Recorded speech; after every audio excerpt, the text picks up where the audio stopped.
Hi everyone, welcome back to Evandel and Secrets of the Fall. Hey guys, so we are picking up exactly where we left off. We're just going to wait for Erin to return, and you may notice that we do not have Blake Chaos. Thank you so much for the sub, really appreciate that. Holy cow. Apparently a hype train is also close.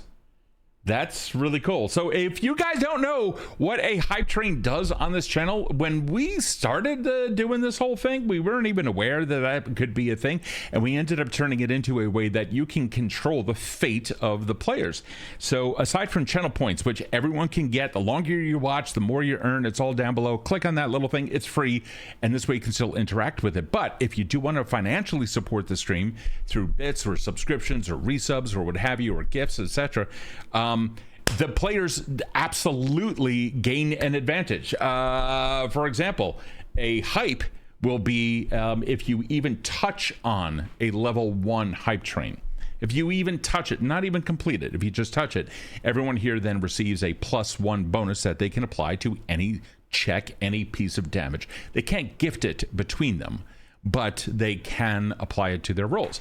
If you happen to get a level 2, then they get a +1 and a +2 and all the way so on. The highest that we've ever hit on this channel was a level 6, and it's in RPGs, when you're dealing with modifiers that can be like a +5, that's a real bonus. But the cool part is that they can also combine all of their various mods. So they can, if they get, let's say, a +1, 2, 3, 4, 5, they can combine all of that for a total of +15 to one particular check. And it's gone for the rest of the game, or at least until another hype train kicks up. But wait, that's not all.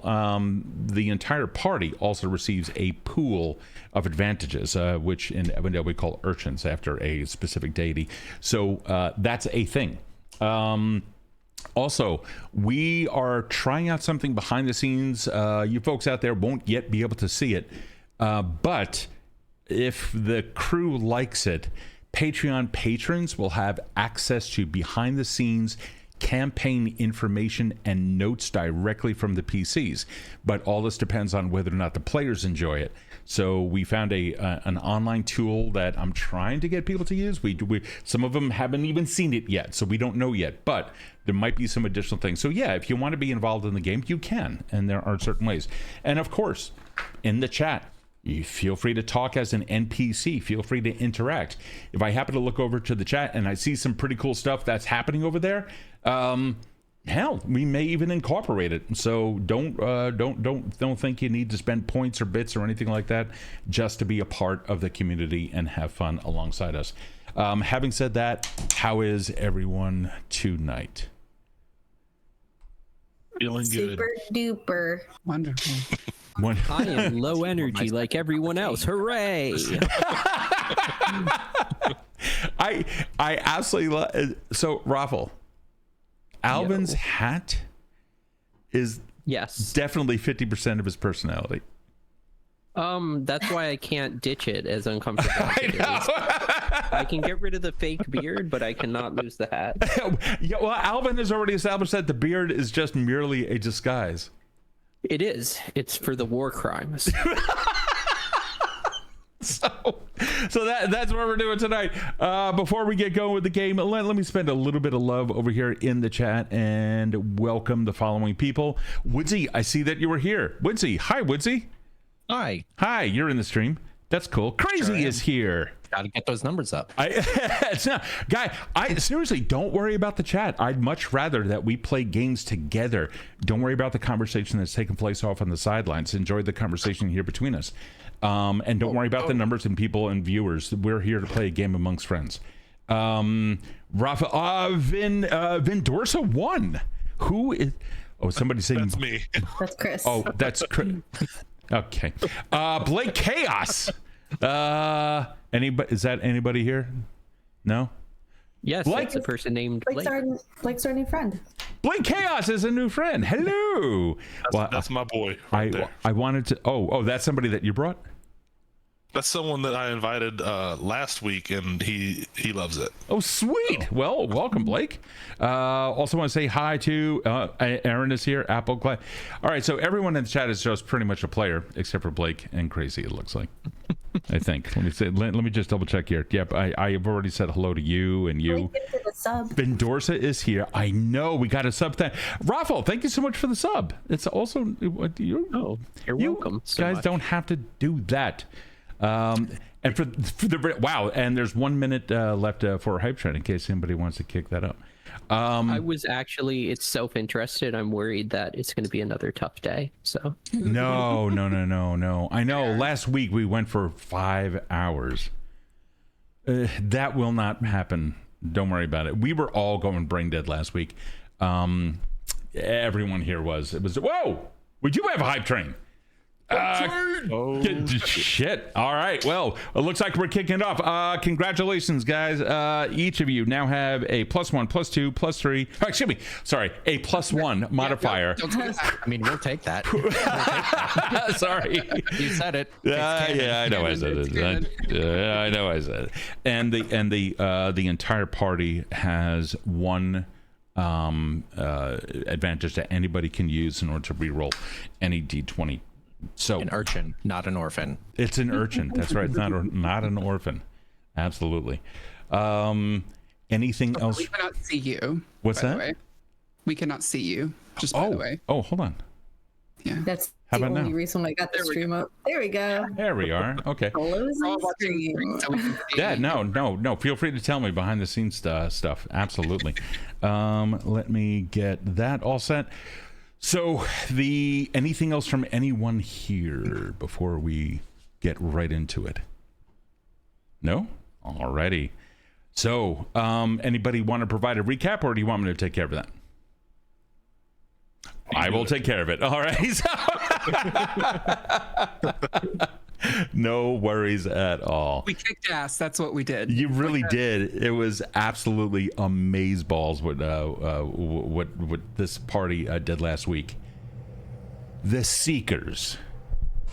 They are new position holders within the Vanguard Society, which is some 770 miles away down to the south from where they currently are.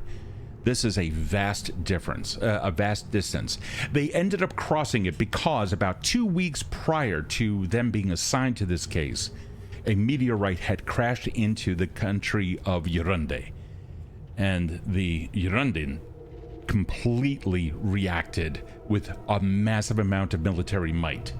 In so doing, their neighbors became very, very curious. Also, the Vanguard Society knows that Yurunde is a theocratic society, and when something like this occurs, they are chances are responding in a very, for them, zealous fashion.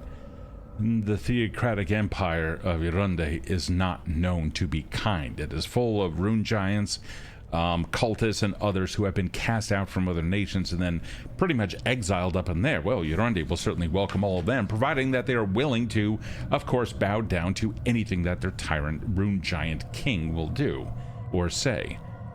So the crew went in behind enemy lines, inspected this meteorite to find out what was happening and why Yurunde had such a response. Lo and behold, they had discovered that the meteorite apparently had a core. It wasn't just a big ball of iron like our meteorites might actually be. This thing was hollow. It had a shell that had been cracked into. The contents of it had been taken to Yurunde's capital.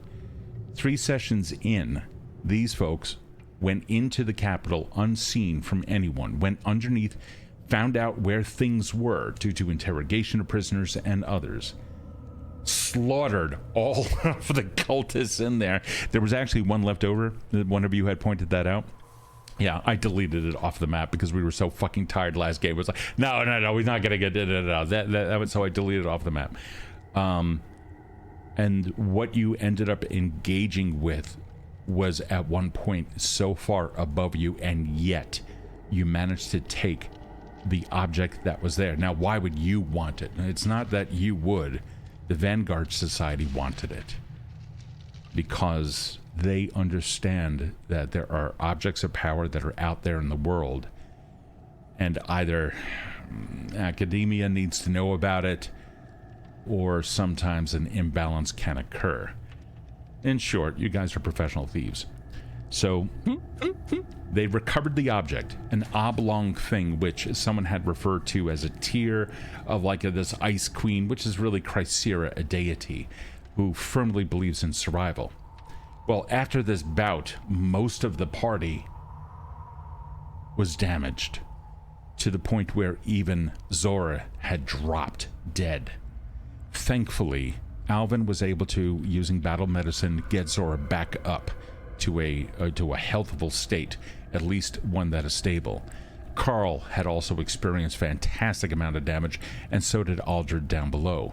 Thessalia faring none the better. Alvin and Frenell, not too bad.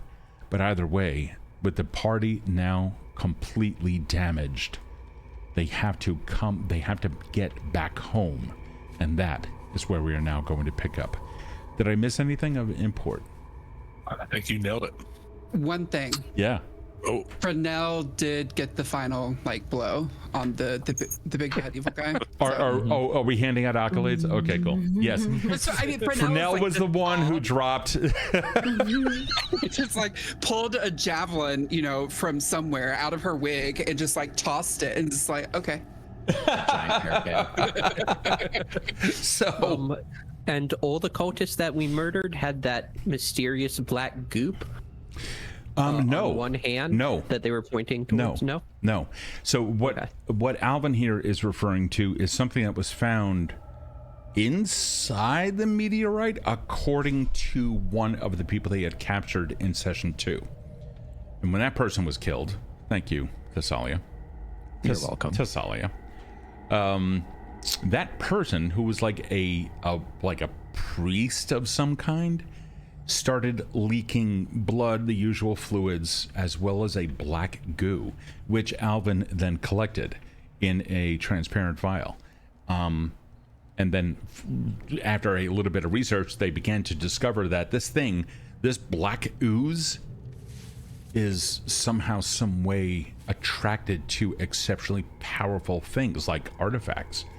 And so our crew used that to assist in finding where this thing was. Who knows what the black ooze is, though? We don't have results on that. But right now, our crew is just trying to get back home. And yes, Frenell dealt the deadly blow. Medals will be awarded. Yes. Anything else? Well, we do know. Oh, sorry, Erin. No, mine's just a technical question. I have 0 hit points, but I'm stable? No, Is that where we're at? No, you should have 1 hit point. Okay, cool. Thank you. Yep, you got it. Anything else? Well, slight correction on the black goo, not black glue, black goo. We don't know all of its properties, but we know it can be used as a dowsing rod-ish thing for artifacts of great power. Yep. I'm sorry. Wait, did anybody else hear me say that? Did I say that? Or was I just... Really? I don't think you did. I thought... I don't think. I thought because it was in a translucent vial, and that is, and it is attracted to items magical light. Okay, never mind. That's fine. No, So I'm attracted to a lot of things. It's It doesn't gonna- make me a good dowsing rod. it's going to be a very short session because I've just lost my mind. So Join the club, Steve. we... I'm glad you're finally here. You can't play the game without being slightly demented, I feel like. I mean, this is true. This I know is I've very, only been very here true. 3 weeks, but that's what I've gotten so far. No. This is true. Man, I could swear I said that. Did I just have an entire conversation in my head? Oof. Not a good sign. I heard it. Did you? It's not comforting, but I did. It worries me that you, of all people, that you're the one that heard it. Okay. All right. Well, that's fine. The All madness right. deepens. All right. No. That's all right. So we're going to get right into the map. And the stench of death had already begun to permeate the air. Some of it coming from you. Zora having already dropped at one point, blood staining clothing everywhere, The scent of iron is rich in the air. Looking around, there is no more movement. Everything looks like it has been investigated. You're all tired. You've been journeying hard, but you fought even harder. Now you have to escape the capital. You're under in this massive icy cavern. But the question is, what are you going to do now? Turn the world over to you. The first thing that Thessalia does is, like, after... Oh, I'm so sorry. Continue, please. After this thing dies right in front of her, she, like, marches over it and then over to Aldred and comes up and just gives him, like, something slightly more aggressive than, like, just like a playful, you know, bros hanging out punch, but just a solid square punch in the gut. Be careful. Fuck do you punch me. Oh, be careful where I punch you. Be careful where you fucking walk. What the fuck was that about? Just walking out here like you tried. It felt like home. I don't know. It felt like home. Like the salty sea air was calling me. This is Test. nice. Oof. I would hate to grow it up in you guys' home. This looks like the salty sea air. This looks like the deck of the Second Ember. Really? No. I'm no doctor, but you need to get your head checked out. I think it was this I thing. am a bit of a doctor. Is anyone in need of assistance? I've noticed there are some organs that should be on the inside that are on the outside. I'm holding out the. Fix Sorry. Star me up, please. I'm holding out the blanket covered fucking thing that we just got, and I'm like, it was this. It was calling to me. Is it heavy?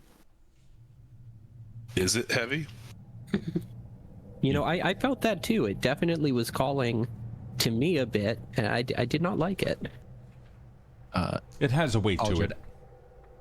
Sorry, what was that, Steve? It has a weight to it.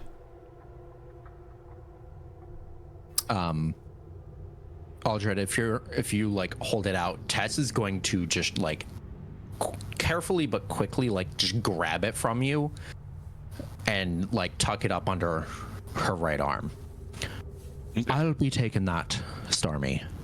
I don't know if you can be trusted to carry this thing you called home.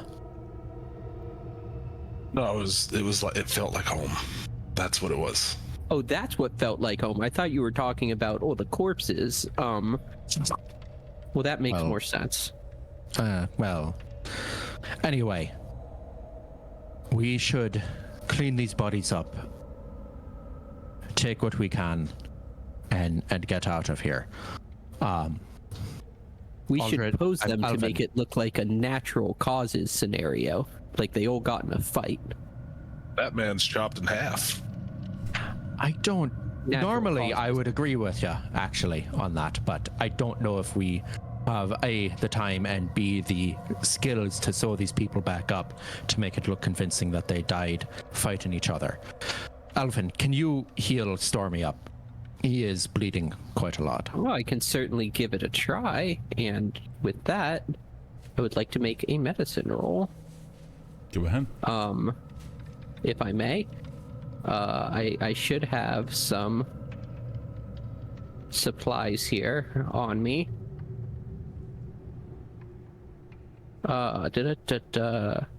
Looking through my bag, I got a 12. I don't know if that's enough to do anything substantial. What is it specifically? What is the action that you were attempting to? I was just going to try and make sure that all his organs are on the inside instead of the outside. I was going to change the dressing on the wound and just make sure that it's just generally packed full of I don't know. I was going to look for some dirt to put in there. So, Clean dirt. So the medicine skill allows you various actions, one of which is, of course, treat wounds. To do that, it requires about 10 minutes of time. and do you we roll. have enough time? Oh, sorry. Do we have enough time to heal for 10 minutes? Because I can also heal someone, but if we need to get going, we've got Aldred is sure that he's fine. However, Listen, keep something in mind. Wound, like in the middle of his chest, he's just like, no, just everyone get in the cart. I'll pull you out. Alvin and- is continuing to spend the 10 minutes to try and treat this man's wounds. Okay, I was going to say, unless you're trained in medicine, Alvin didn't tell anybody that it takes 10 minutes. So be careful of what we know and what we don't. Oh, well. I don't think Alvin is bothered by reality. He's more bothered by the bloodshed. All right. So you want to spend 10 minutes? Not a problem. Yeah, sure. Yeah, you guys get to narrate all of this. So by all means, go ahead. Fixing up this wound. Hum-dee-dum-dum-dum. Who are you healing? Me. Oh, Aldred, you got a little bit of a Okay. scratch there, did you?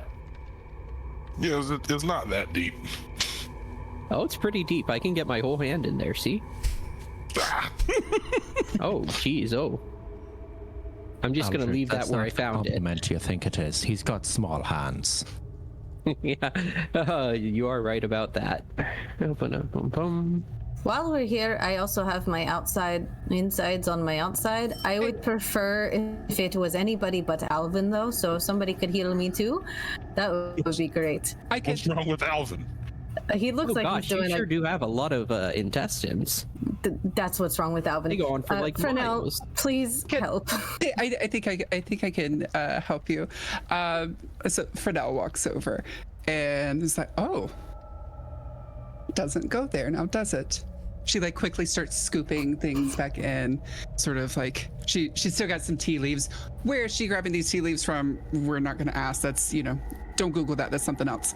And so it just kind of like puts everything back where it goes, and then looks over to Alvin and be like, "Barbarian," and goes behind Zora and just starts giving like a nice, relaxing massage. Every now and then, like brushing through what some people like would have hair. It's just like scales, but Frenell has. I've seen other people do this. Is this relaxing to you, Zora? As you get behind like where my ear would be, like my right leg just starts sort of like thumping up and down like a dog. Yes, that's so nice. Thank you so much. Alvin Oh is so distracted from what he's doing right now. Just incredibly distracted. And the ghost of Karl appears. And so I roll for medicine. Is that correct? Yep, that is correct.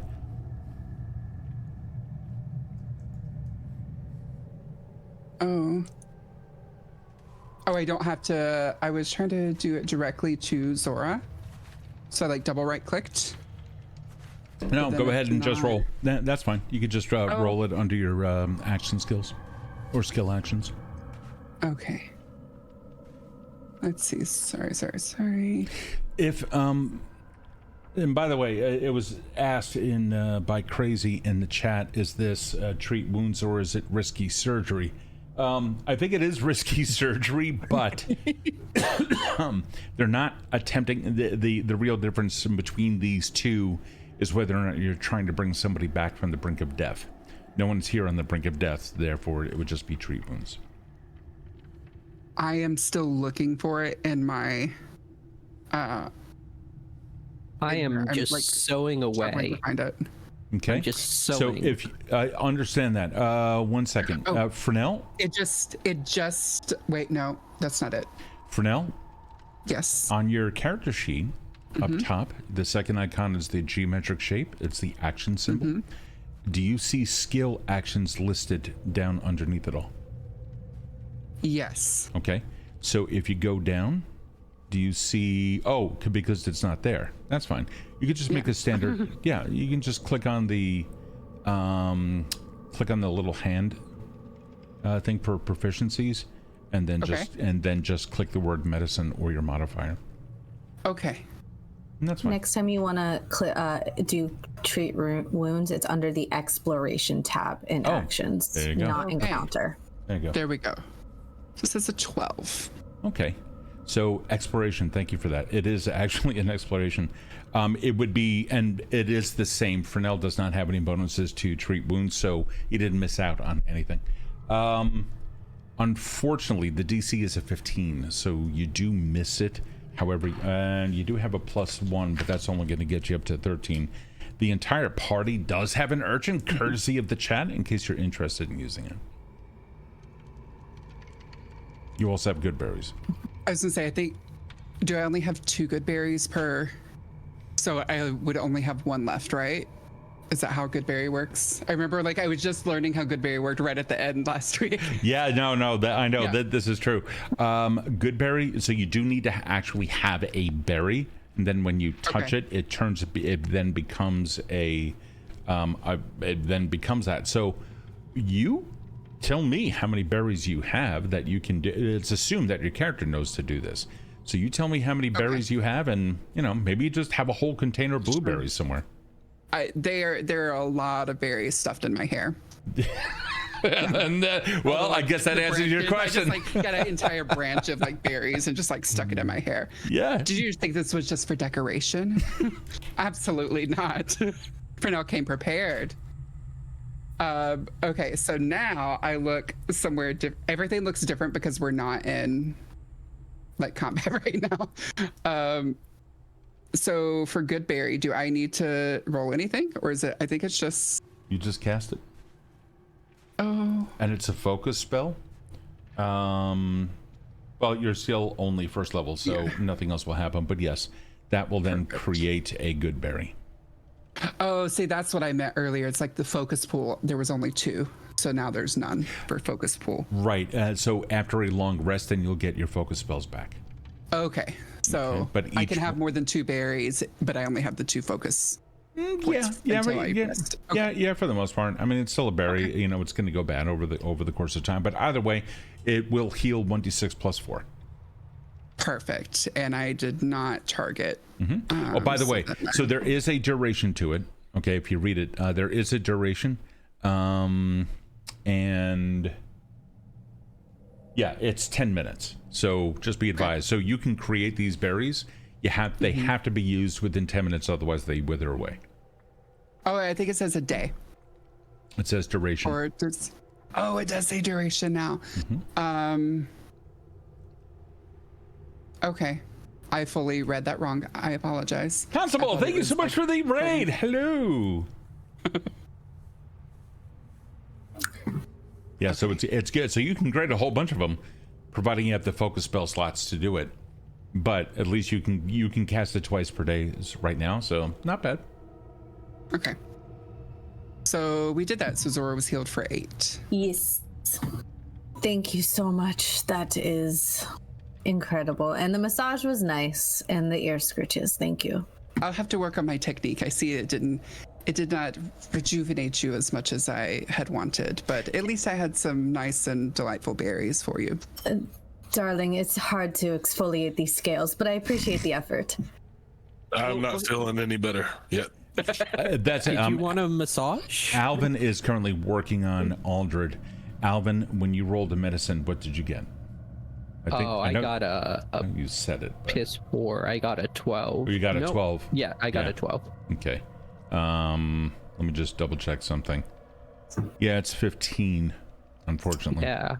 So how about that massage then? I'm cool with you using the urchin for that. Yeah. I think buddy, I'm gonna need you in tip-top shape. So should I roll again?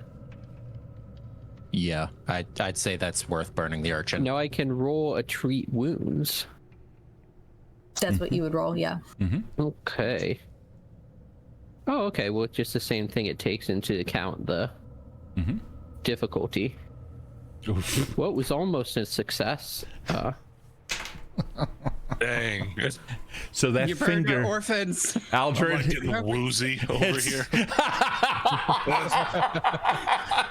I think Stab you. that I should just put my selling canvas back in my chest, actually. This is not a bad idea. As What they have say you in been medicine, sewing there this are no whole bad time? ideas. Yeah, so Tess comes walking back up with like an armful of like various knickknacks and things that she had collected from the various bodies, and she just kind of like dumps them on the ground. All right, I see, Aldred, Zora, you two are feeling a lot better.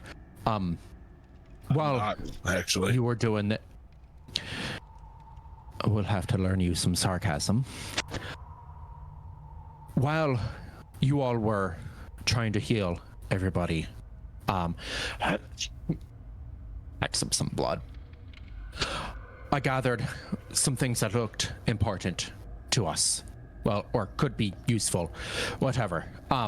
And she just starts handing things out to people, almost like randomly. So, Steve, I don't know if you want me to go through the nut everything that. If it is being handed out, then it's an action. Yeah, you can describe it. Just keep in mind, you are in enemy territory, and there is no other way out aside from where you are.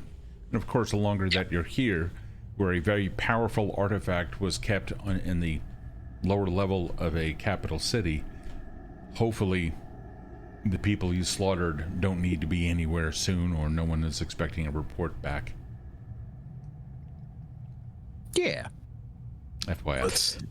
Let's just get back to the wagon and go. Divvy it out to the wagon. Let's right. leave. Should we grab the other cloaks from the other bodies before, like in case we needed a disguise? We have the one covering our treasure thing that we picked up. I think there's only three left. Like who's gonna stand in front? Because We're going out the same way we came in. Right. But if you have a disguise, you can put on one of those cloaks that the cultists were wearing. Grab a cloak if you think it'll be useful to you. But I agree with Aldred. We should get going. Aldred, can you pick up the rest of this without dying? Easily. Yeah. Perfect. All right. I You will get go that half, I'll scout. get this half. I will go scout ahead and make sure we are clear. Thank you, Zora. Zora, when you move up to the passageway that leads into this, already you can hear coming down the way.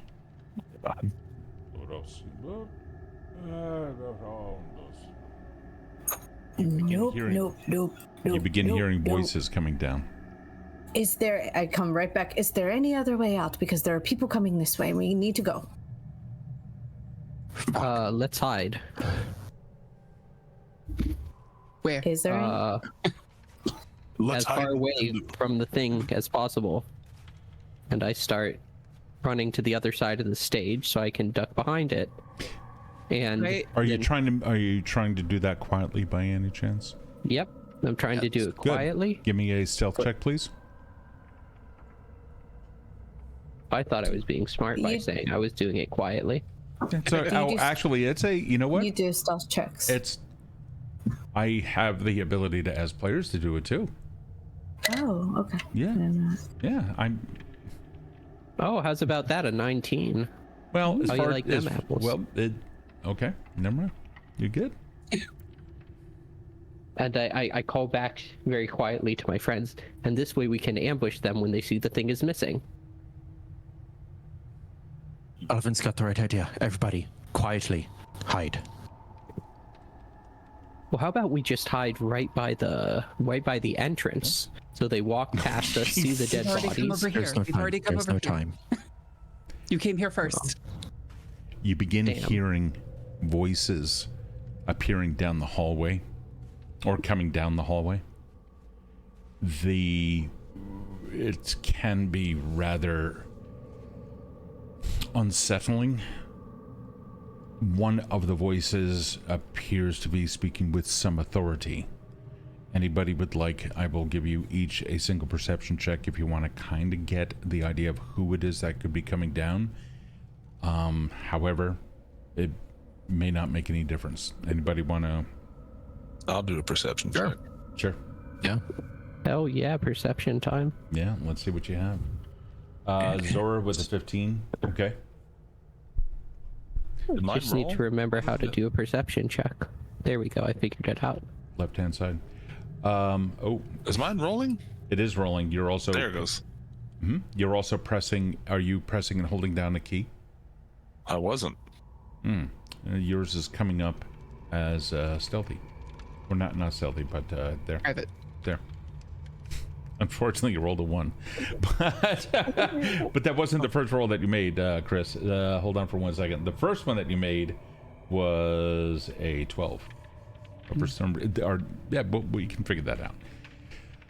The voices that are coming down the way seem to carry an air of authority, or at least one of them does. And when they come into the chamber, they go quiet. They see everything that has happened. You hear and then feet leaving. And then someone coming in, and you hear footsteps crunching down on ice. Then as the footsteps get louder, it stops moving.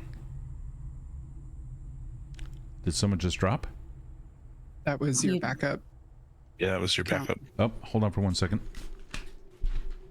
And then we split into a million pieces. Ah! Ah! It hurts so bad. Well. There we go. Hey. It's the ghost of Carl. All fixed. It's like Ghost of Carl. What kind of devil magic was that? Chrysera.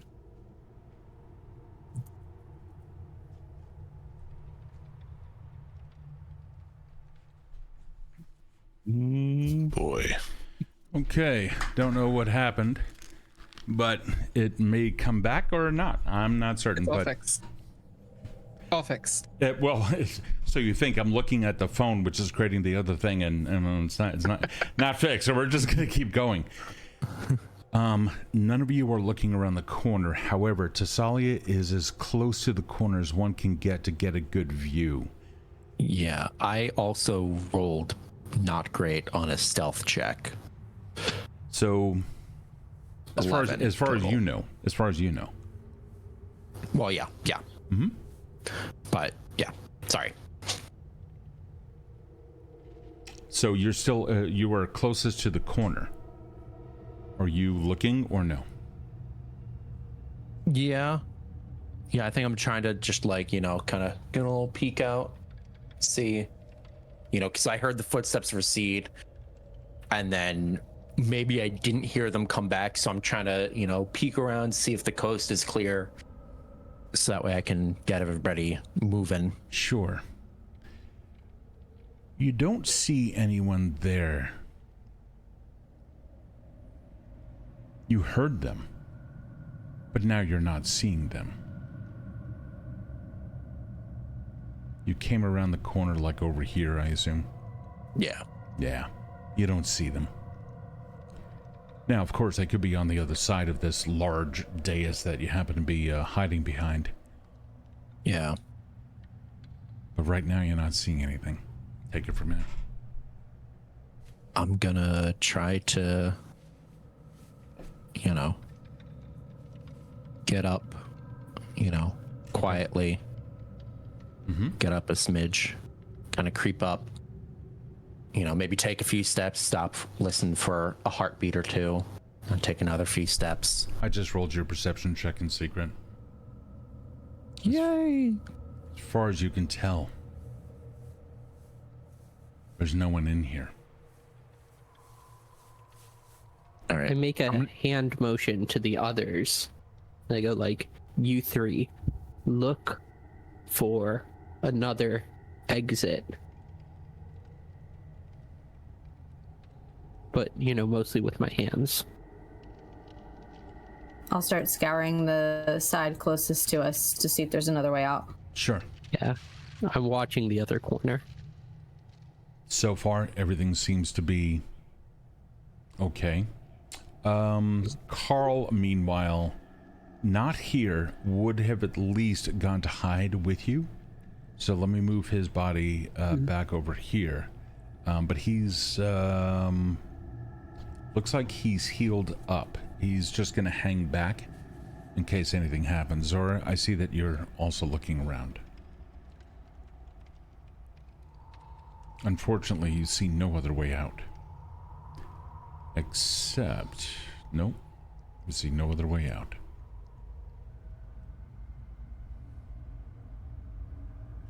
Okay, I'm gonna go back and like kind of go back. Oh, nope, there's a wall there. So many walls. And go back to where I was and just like shake my head. I could go and look again and hear if they're coming back. That's our only way out. Well, you're the only one of us who can turn invisible, so find us an exit. It's not really invisible, and I start muttering as I like kind of quickly scurry to go check. Sure. Yeah, you begin moving up into that arrow-shaped passageway. And it appears clear. Okay, I'm going to gesture for the others. All right. Yeah, I'm gonna see that and repeat the gesture that it's safe. Following. Frenell follows versus going to the other side. Mm-hmm. Sticking together as a team. Karl will, of course, move up with you as well. I have a question. Is read aura something that I can talk you into letting me like cast in sort of just like in the general area, or is that detect magic only? No. Read aura can be used. It has a 30-foot range. That's not a problem. Because I'm curious. Frenell's like, I never heard them leave. It also They're invisible. That's what I was also thinking. And I was trying to think if, like, what kind of instincts, I could roll for. Right. But I wasn't sure. Are you saying that out loud to the rest of the party? Well, we heard, like, the crunch of the footsteps come in. Okay. And then nothing. So we just collapse the tunnel behind us. In my mind, Aldrin's been thinking this whole time, like, where did it go? This is an easy solution. We just collapse the tunnel behind us, seal them in here alive. We can discuss plans later. Let's get moving, though. Read aura has a 30-foot, 1-minute cast time, and you need to be able to target a specific object. It's not used like a sonar with then getting feedback. Okay. So I can't do what I wanted to do. As Frenell is running up beside these, she does grab one more cloak just in case. Okay. Where do you go to get that? There's a dead body right here. Oh, you are right there. You grab it from that? Yeah. I'm going to put you back to there for a second. I'm going to put you right there. Okay. Something clicks in Alvin's head, and he remembers the sound of crunching snow, and he's looking for footprints in the snow. That's while you're doing that, let me finish my sentence with Frenell. Sure. Okay, we got to get Frenell through this. Frenell, as you go to take the cloak off of the body, your hackles get raised just a little bit. Let me see something.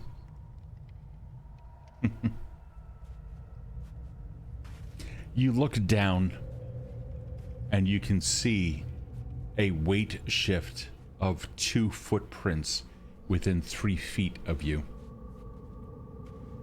You hear it just as the snow gets crunched underfoot just a little. Now, to play this out, anything anyone does must be in character. I'm going to be listening for everything. So this is my role-playing challenge to you players.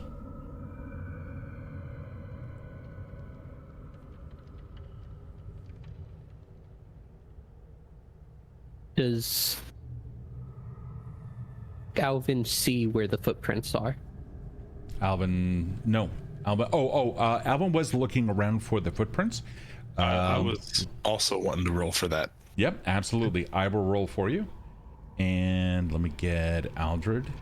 Oh, I'm also curious at what side the footprints are. They were directly in front of you. Okay, so like I'm gonna draw. on the other side of the body from me. I'm gonna draw.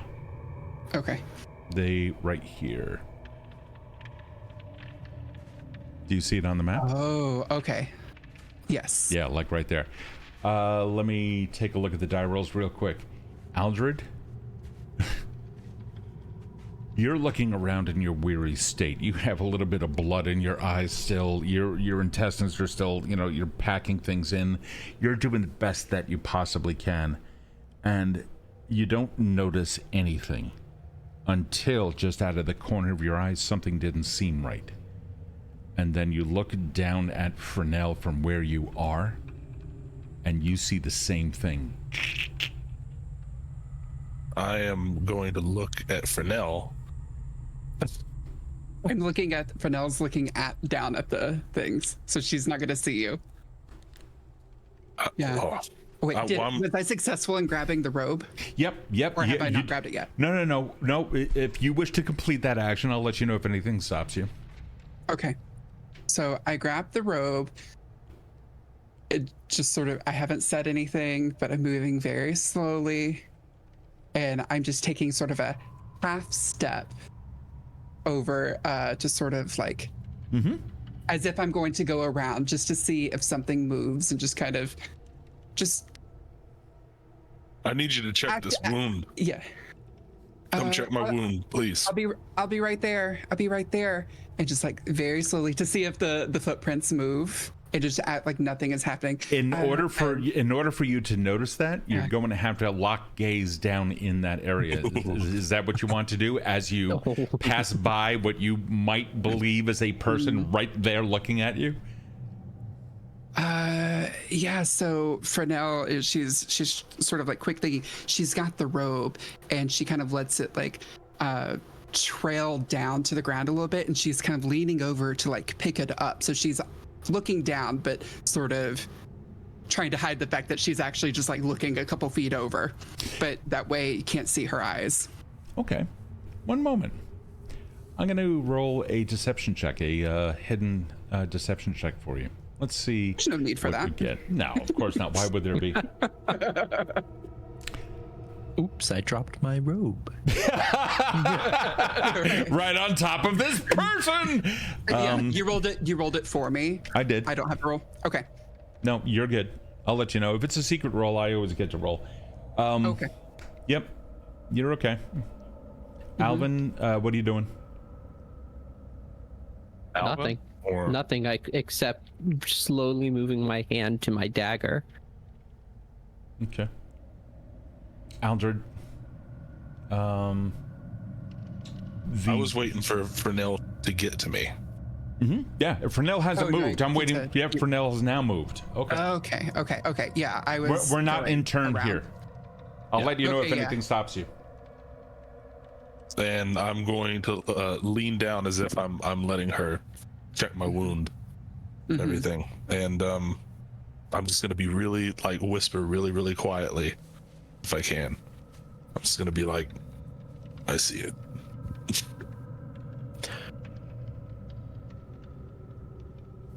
Frenell, Stormy, come on. We gotta get going. We'll be right there. We'll be right there. You can check his wounds later.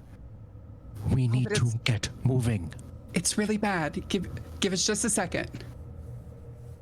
And Frenell just like still just kind of like peeking through. And just kind of waiting like I'll go and you go.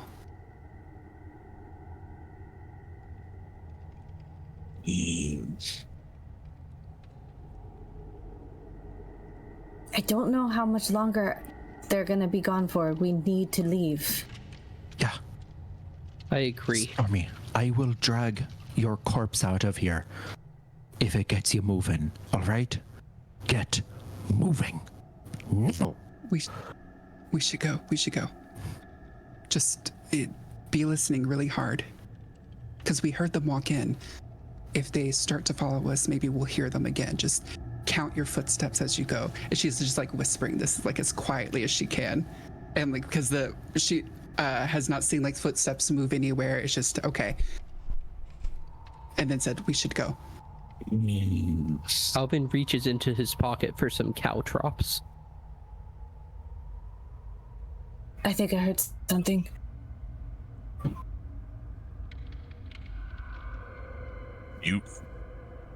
What did you hear? It sounded like a whisper, a voice, something. Do I know what sound? Because I'm in the mouth of the tunnel. Did I hear which direction that came from? From the tunnel. We have to go right now. They're near the tunnel. I also said that the tunnel looks clear. Yeah, but I thought I heard you make a noise, so that's why I was reacting to that. I haven't made any recent noises, but you said what you said, so that's fine. It could be characters' paranoia and the scene and the chaos of it all. 100%. Right. Yeah, totally lean into it. Absolutely. Okay. But now starts to walk up. She sees Zora being totally scared and just tries to come up kind of over here where Zora and Thessalia can hear.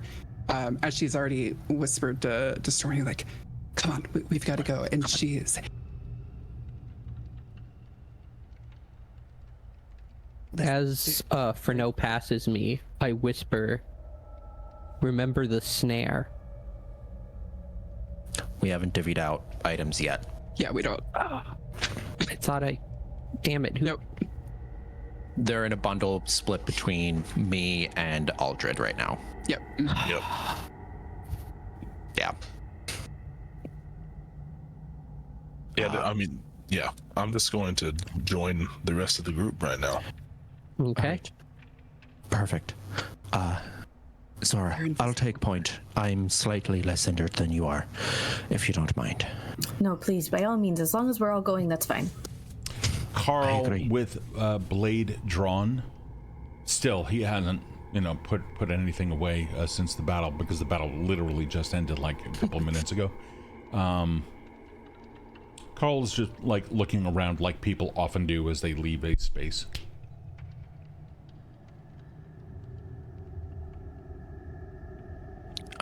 Yeah, I mean, if we're all here, Tess will start heading down the tunnel, taking point. Okay. I'll take the rear. I'm going behind Tuss. Yep. So far, Frenell's not doing anything. Frenell just is standing there.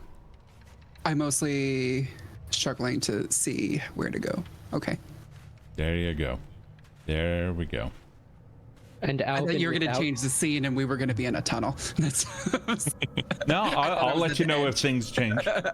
No, I'm literally. This is how I determine where your characters are, so you don't ever have Alvin, to describe without turning his back on the danger, backs up into the tunnel and makes sure to drop a healthy handful of caltrops to stop them from being followed. it. And then Karl turns around and looks at you, and is like, No, I don't trap Karl.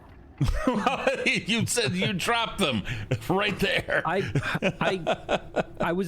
said I'll take the rear. I assumed that Karl would have No, allowed me to do this that. is the order that you see on the screen. This is okay. If Damn you it. want, if you want to take the rear, then all right. Yeah, I want to take the rear. Okay, one sec.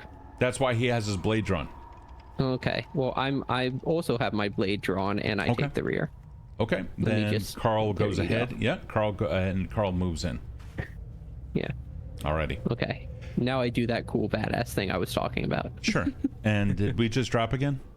Yep. Oh man, this thing. Hold on. This is not good. This thing is being dumb. 1 second, guys. Hold on. No worries. This should not be happening. Why are you happening? 1 second, my friends. We will get this all set. Also, while we're waiting, could you explain like what that item is that you just dropped? I don't know what that is. Caltrops? Oh, caltrops actually have been used in war, like all the way up to the Civil War. Sure, but what are they? What are they? Oh, it's an anti-personnel weapon. So what you do is they're basically like They are a series of they're D4s. jacks. They're D4s. They're Legos. They're sharp Legos that if you step on them, it hurts. Oh, how do you spell that? Because it sounds like you're saying like cal drops, like cal droppings. CALTROP. If 4 of you spelled it, can one of you spell it? CALTROP. Thank you. You got it. The difficulties of Discord audio. Not a problem. But I fully imagine had we been sitting around a table, like an actual table, like Alvin, like, or Rafa would have like fully just like pulled out like an encyclopedia like size book out of his ass and been like, here's like just like a full like slideshow in this moment. Now, I can't fit that large a book up my ass. And moving on, you guys end up going down the hallway. Zora, you are in front, keeping eyes and ears open. The portcullis in the chamber beyond is open. You remember that was something that was a thing. You can see clearly out of the side of the wall that you entered to get into this spot. And ahead of you is an open expanse. It is daytime, but at least you don't see anything. Now, this is the outskirts of a city. Last you saw, there were people with all sorts of things that carrying in food supplies, etc., through the same entrance. In fact, that's how you got in. But now it seems oddly empty. Slight correction. Tess is in front. Not on Foundry. I think that's what he's going off. I saw Zora going in first. I just based it off of that. But okay, then Tess, then you have that info. Yeah.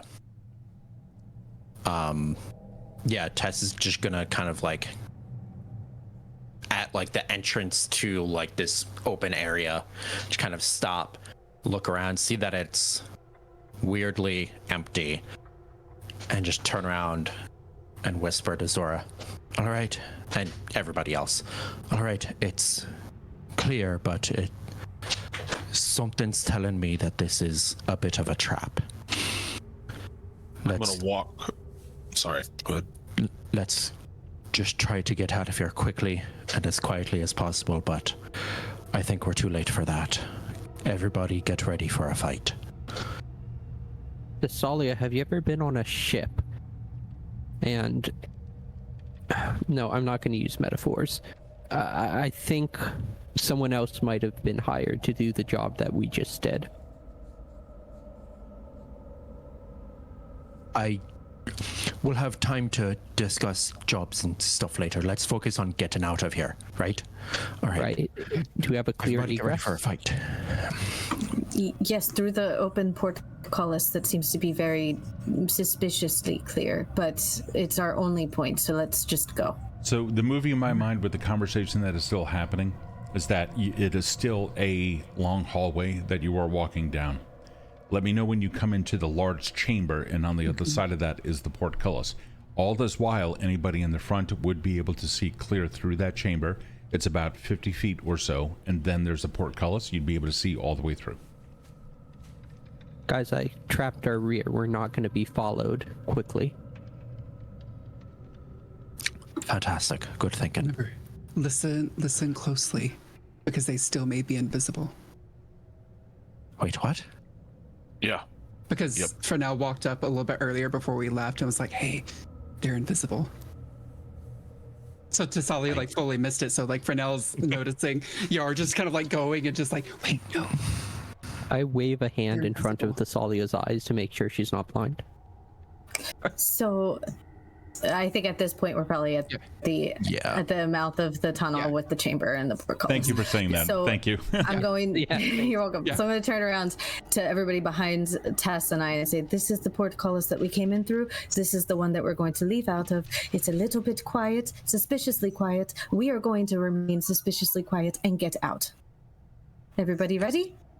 Aye. Same positions as before. Aldred, you pull. Be strong. Don't die. Good luck, everyone. Are we? The cart is there, right? That we left it. No. Are there cart tracks that lead anywhere to show where it was moved to? You haven't yet made it through that chamber, but I'm sure once you get closer, you'll be able to see. It is also a wintry Arctic area, and there is snow constantly collecting and constantly covering up tracks on the outside, which is where the cart was. Or was it on the no? The cart was on the inside, correct? Mm-hmm. Yeah. That cart, yes, you do see tracks leading away, going back outside.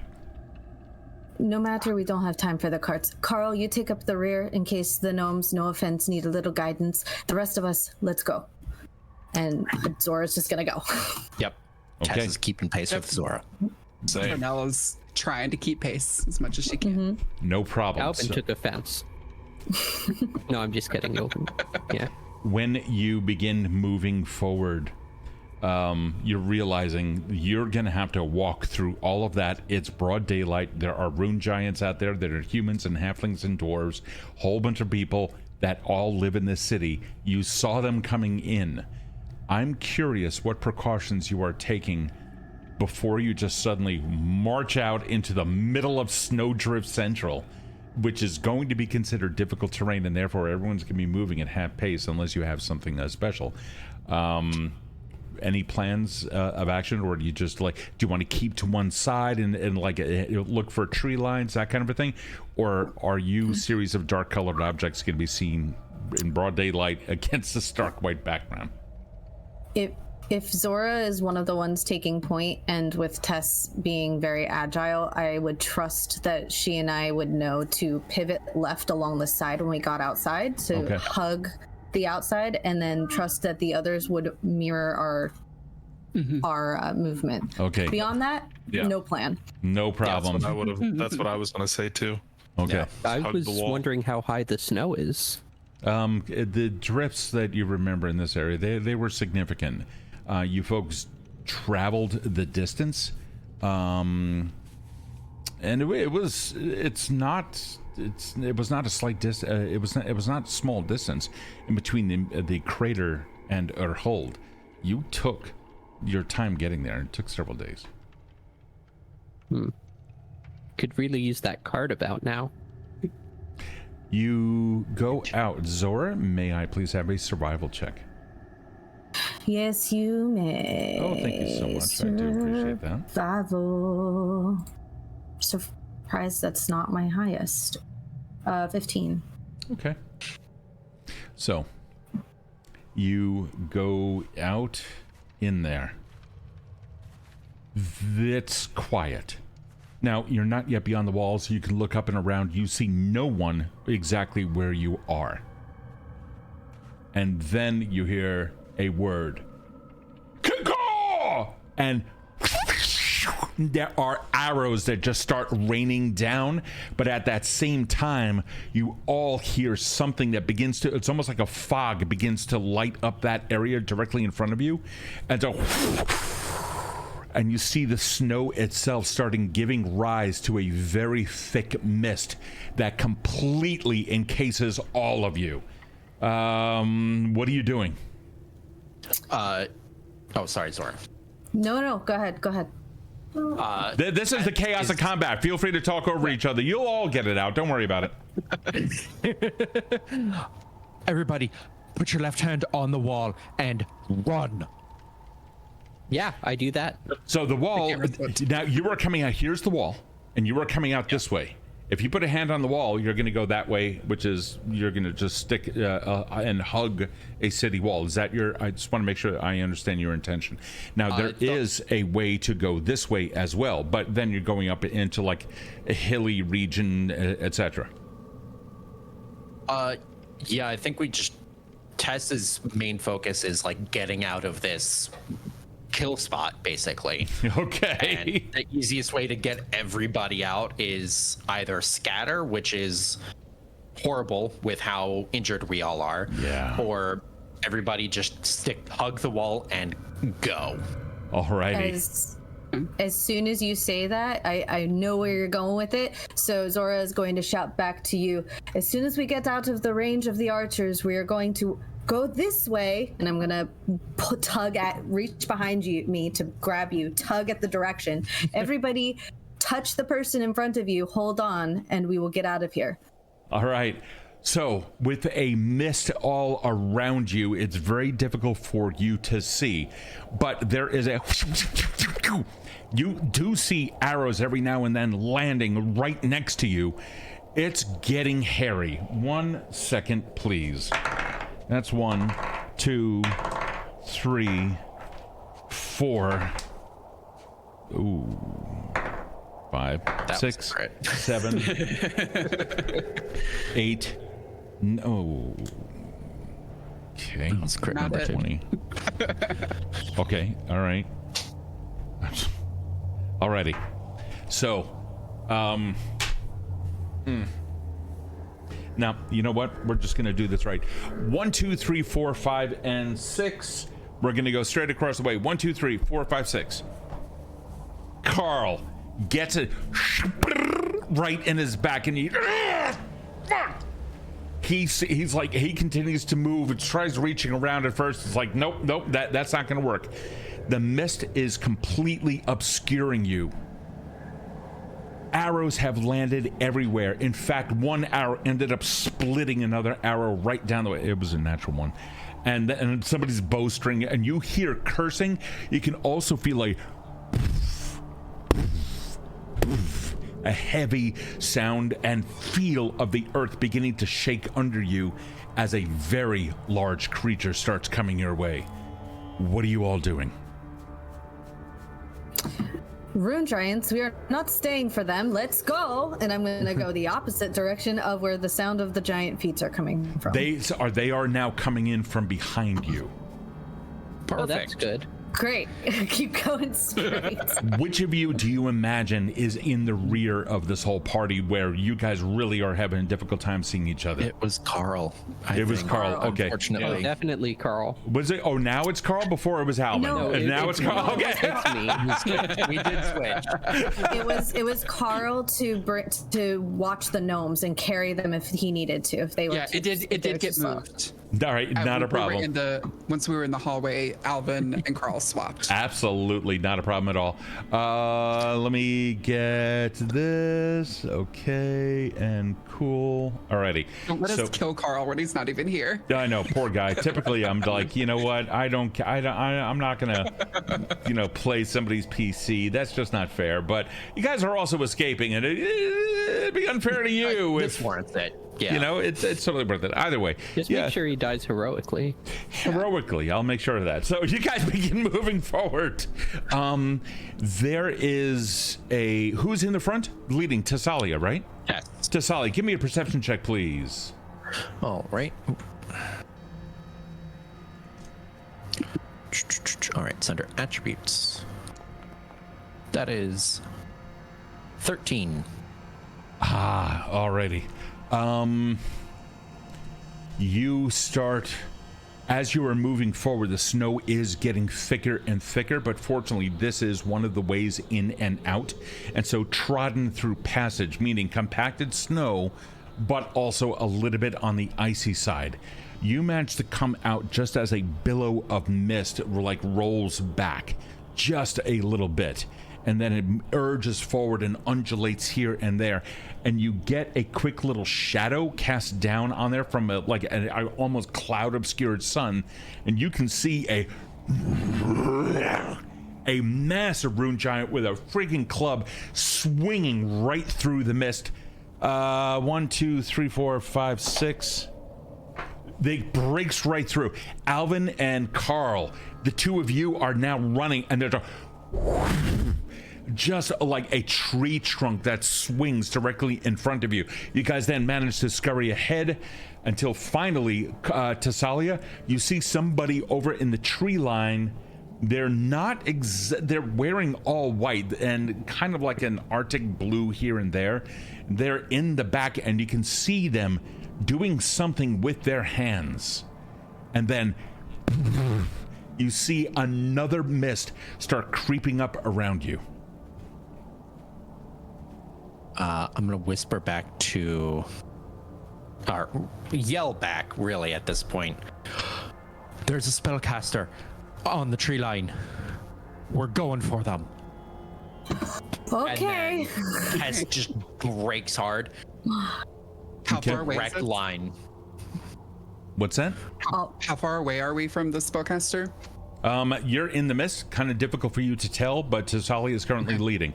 Thessalia, to your knowledge, and I believe Zora, you are in front along with Thessalia. Yeah, when Thessalia then points out that individual, you get a bead on them as well, and you start going out there. It doesn't take long for you to get there. It's about 50 feet or so. There is a one point where you are diving in through banks and what have you. But as you do, at one point, each of you, when you break free of the mist until another one begins, you realize they are not alone. There is mist covering about 100-foot area. You see 5 of them all working in sync. And you look back and all you see is a cloud. They, meanwhile, are escorting you. They're like working it into their somatics. Hold on, let me see something here real quick. Okay, that's cool. They work it into their somatics, and you can see one of them, they're grabbing their foot and kind of like ushering you behind them, where there you can see Rin. He's like, come on, let's go. And he's in the tree line, and he's like hunkered down, and he seems to be inside of a trench that is apparently an animal cave that had been abandoned at some point. It looks pretty run down. There's a lot of snow in there, but it's also been recently dug out, and you can see what appears to be a door. When you come in and Rin is over there, Rin is ushering you from behind something. He gets you in here, and you see it's just a whole bunch of sticks with a canvas that's been painted fucking white on it, with a whole bunch of snow that's been packed on top of it. He gets you in behind it and goes, boom, and shuts that down. We need to get the fuck out of here. Yeah, no shit. He starts going back further into the cave. Come on, let's go. Now, you dive down or dive into this area. It is low. Gnomes.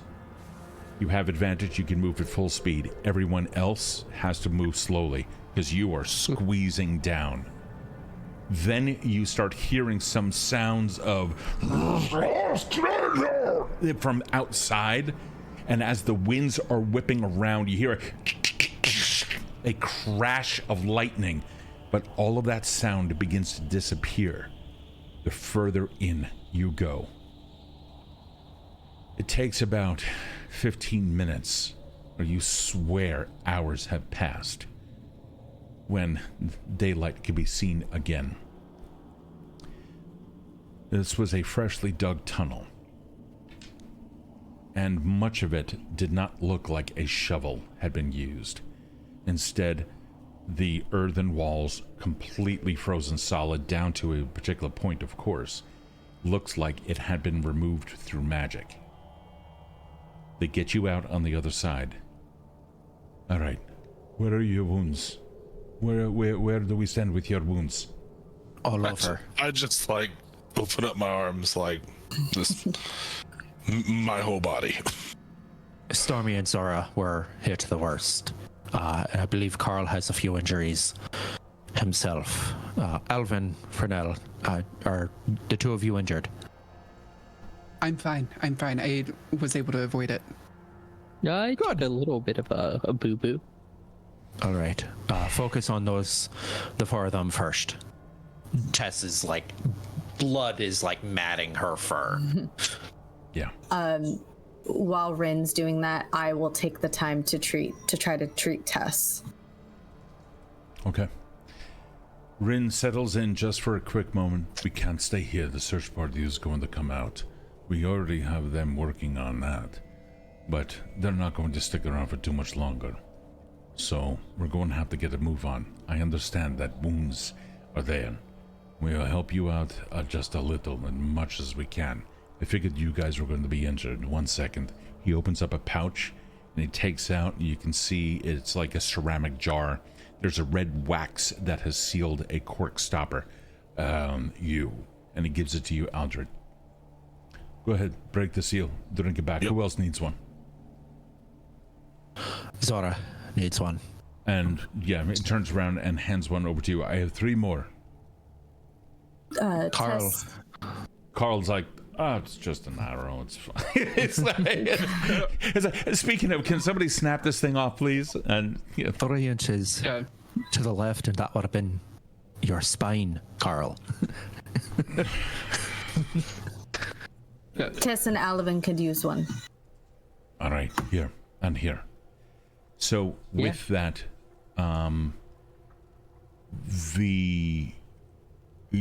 he's trying to impress upon you. Rather, let's just roleplay it. Were you able to get it? Tess kind of like shuffles around some of the bundle that was under her arm to kind of like bring it out from the bottom. This wrapped up bundle that contains the oblong artifact. Yeah, it's here. We wrapped it up because it fucks with your mind. That is not good at all. All right, here. He reaches into, he quickly takes off his backpack, lifts it up, and pulls out what seems to be a canvas bag, but the canvas bag is very clearly lined with a much finer material inside. And you can see that on the top of it have been inscribed through paint and without any kind of a broken line. So the paint really freaking saturated it. Some sort of a glyph on the top. Do not unravel it. Instead, put the entire thing in this. And he throws Don't it over to you. Me twice. As soon as the lid's open, just. All right, cool. All right, what else has happened? And he's just, at this point, he's like packing up it looks like he's getting ready to go again. He puts the rucksack back on. What else has happened? Is there any names or anything like that? There was a group of cultists. We did not get names. They had this design, and I sort of like draw out what the design on the guy's head was. Sure, yeah, you see it. And is it the same design that was found at the tent? No, the one according to the token, unless it's different. Oh, the token had a thing. Yeah. We're gonna say it's the same one at the tent. Okay, yeah, then it's the same. Okay, so you guys take a look, and it is you show him the symbol. How do you illustrate it? I started to draw it invisibly on my head, but then I'm like, it's the same one that you saw at the tent that was all covered in blood with the triangles and the star at the top. All right. This is not good. I don't know exactly what this is, but I can tell you this is of dire circumstance. He's looking at it and pulls back. We've seen this kind of a mark in some places every now and then. We've received word of this kind of a thing, but we don't have a meaning of it just yet. I can lead you. You know what? Let this get back. And you can see he like snaps out of it. He wants to immediately get into investigation mode, but now is not the time. This is over here. We should be able to get to the wagon. We've been waiting, so I'm glad that you guys made it out. Oh, so it was you who took the wagon? No. Oh. We were there to extricate just in case. You're going into a capital city. We want to make sure that you get out.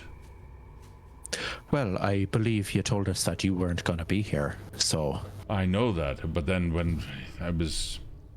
Well, to be honest with you, I was talked out of it. I had to go. So, either way, I'm glad that we are. Are you guys ready? Let's go. Alvin checks his vial of ooze to see if it is still attracted to the artifact, even though it's in the bag. That's a really good question. I saw it on your face. It's like, oh, fuck. This is why I like to play high intelligence characters sometimes. It's That's a because really I good get question. to finally ask these questions.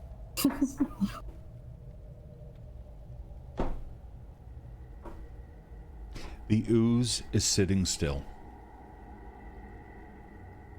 Alvin makes a little note of that in his notebook. Frenell's looking up and like notices what happens, doesn't say anything, but just like quietly tries to read the aura on the bag. Because she's any time that there's something mystical that doesn't work the way that she thinks it should work, she's very curious. So you're gonna take the full minute to do that? Oh, we can't do it while I thought we were like at the wagon at this point. No, you need to walk to the wagon, yeah. Gotcha. You want to do it while you're at the wagon? That's fine. Yeah, just sort of like in downtime, just like walking behind and not like sticking her hand out, but just kind of like sticking her hand out and be like, okay. So drinking tea in one hand. Yeah, oh, absolutely. I mean, yeah, why wouldn't that be, right? Alrighty, so not a problem. You are, let me get this and here and that. Okay, cool. Who's in the front? Rin is going to be there. Who wants to be alongside? Yes, I imagine. Okay. If I'm feeling a little better, I'll walk up front as well. Yeah. Speaking of, you got 13 points back. How do I add that, or is that automatic? No. It's you can. Well, actually, I can do that for you real quick. Plus 13. Pop, and there you go. Heck yeah, I'm feeling a lot better. Yeah, I figured as much. Thessalia, did you grab one as well? Yes. Okay. Yeah, if Aldred looks way better, then she would drink it herself. And Zora did as well, so we are back at full. Alvin is the only one right now that is wounded. No, and Aldred still has a little bit. No, Alvin and Karl both drank. Ah, okay. All right. So let me get you guys back. So Rin continues to talk, constantly reminding you that you have to keep your head down, that this is, there's no ifs, ands, or buts about this whatsoever. This is a really, really bad position for us to be in, etc. He speaks and makes mentions of words like international affairs, etc. Some of his words swallowed up by the blistering winds that have already begun to pick up. As he goes out, there's he stops for a quick second. He goes, all right, just over this ridge over here, the wagon is down below. There's a road down there. It should not be too much. However, we're going to, once we get in there, there is no conversation. We're going to ride out the as soon as we can. Do we understand that? Perfectly. Yes. No. I look at Rin. Stops, turns around, looks at Alvin. Yeah. Am I sure this is Rin? Are you asking me if you are sure that I am who I say I am? I don't know. Does it look like Rin? Does it sound like Rin? It does. Okay. All right, never mind. I'm good. Like his eyes narrow, and he turns back to Frenell, and then looks at the rest of the party. That thing says that it can mess with your minds. That's what you said? I and Alvin and Aldred were both enthralled by it right before combat broke out. His eyes get a little bit wider upon hearing that information, and he shoots a glance back over at Alvin. I don't break eye contact. Alvin, listen. Whether or not this is Rin or not, this is a bit of an olive branch and perhaps a bit of refuge from this weather and the wounds we received. If he's here to kill us, we'll deal with that when we get there, all right? Now is not the time for skepticism, or you can freeze out here in the cold. I point at Rin and I say, I want one of those bags. When you earn And then it, I join the rest of the party. he moves forward in a crouching position and goes immediately for your arm, as if to stop you in place and give you one of these. Do you do anything to prevent him from doing that? No, I'm shocked. He stops you and he goes, I'm going to let you know this right now, in the name of fairness. And he leans in a little bit more. Mark my words. If there is any aspect of that thing inside of you, we will get it out, but it may not be in your favor. So if you try to hamper, or this thing inside of you tries to hamper this mission, then he looks over to Tessalia. This one then speaks truth. We are going to get on that wagon. We are going to leave. If you feel that you begin misbehaving in any sort of way, you get a weird thought that you need to harm any of your friends or us, you say something if you have the ability. If you cannot, we will make sure you cannot harm any of your friends or any of us. Do you understand this? Yes. Yes, I do. Good. I still want one of those bags when we get back. You see, I do not believe you understand the severity of the situation in which you find yourself. You are about to be named as public enemy #1 to the entire country of Yarundi, and you are so... Ren, we don't have time for this. Let's just get moving. He backs Scolding away. Can happen later. He hears that. He backs away from Alvin. Turns. Let's go. He starts Frenell heading. glares at Alvin and just like. Sort If I had one of those bags, I could have stopped myself from being Alvin, attracted not to it. now. Okay, I'm just saying I could have gotten in the bag. Zora, as a reptile, is slowly freezing to death quicker than everybody else. Yes, that's I just want to absolutely let fair. everybody know that when you see Zora already in the wagon, she's literally looking like she's on death's door. A Zorasicle. So, I oh, hand you that's the robe. unfortunate. I hand you the other robe that I took and just like drape it around you. That's so unfortunate. However, you guys are starting to head over there. You come up over to the hill and you look down. And you hear just before you get over the ridge something that sounds like a...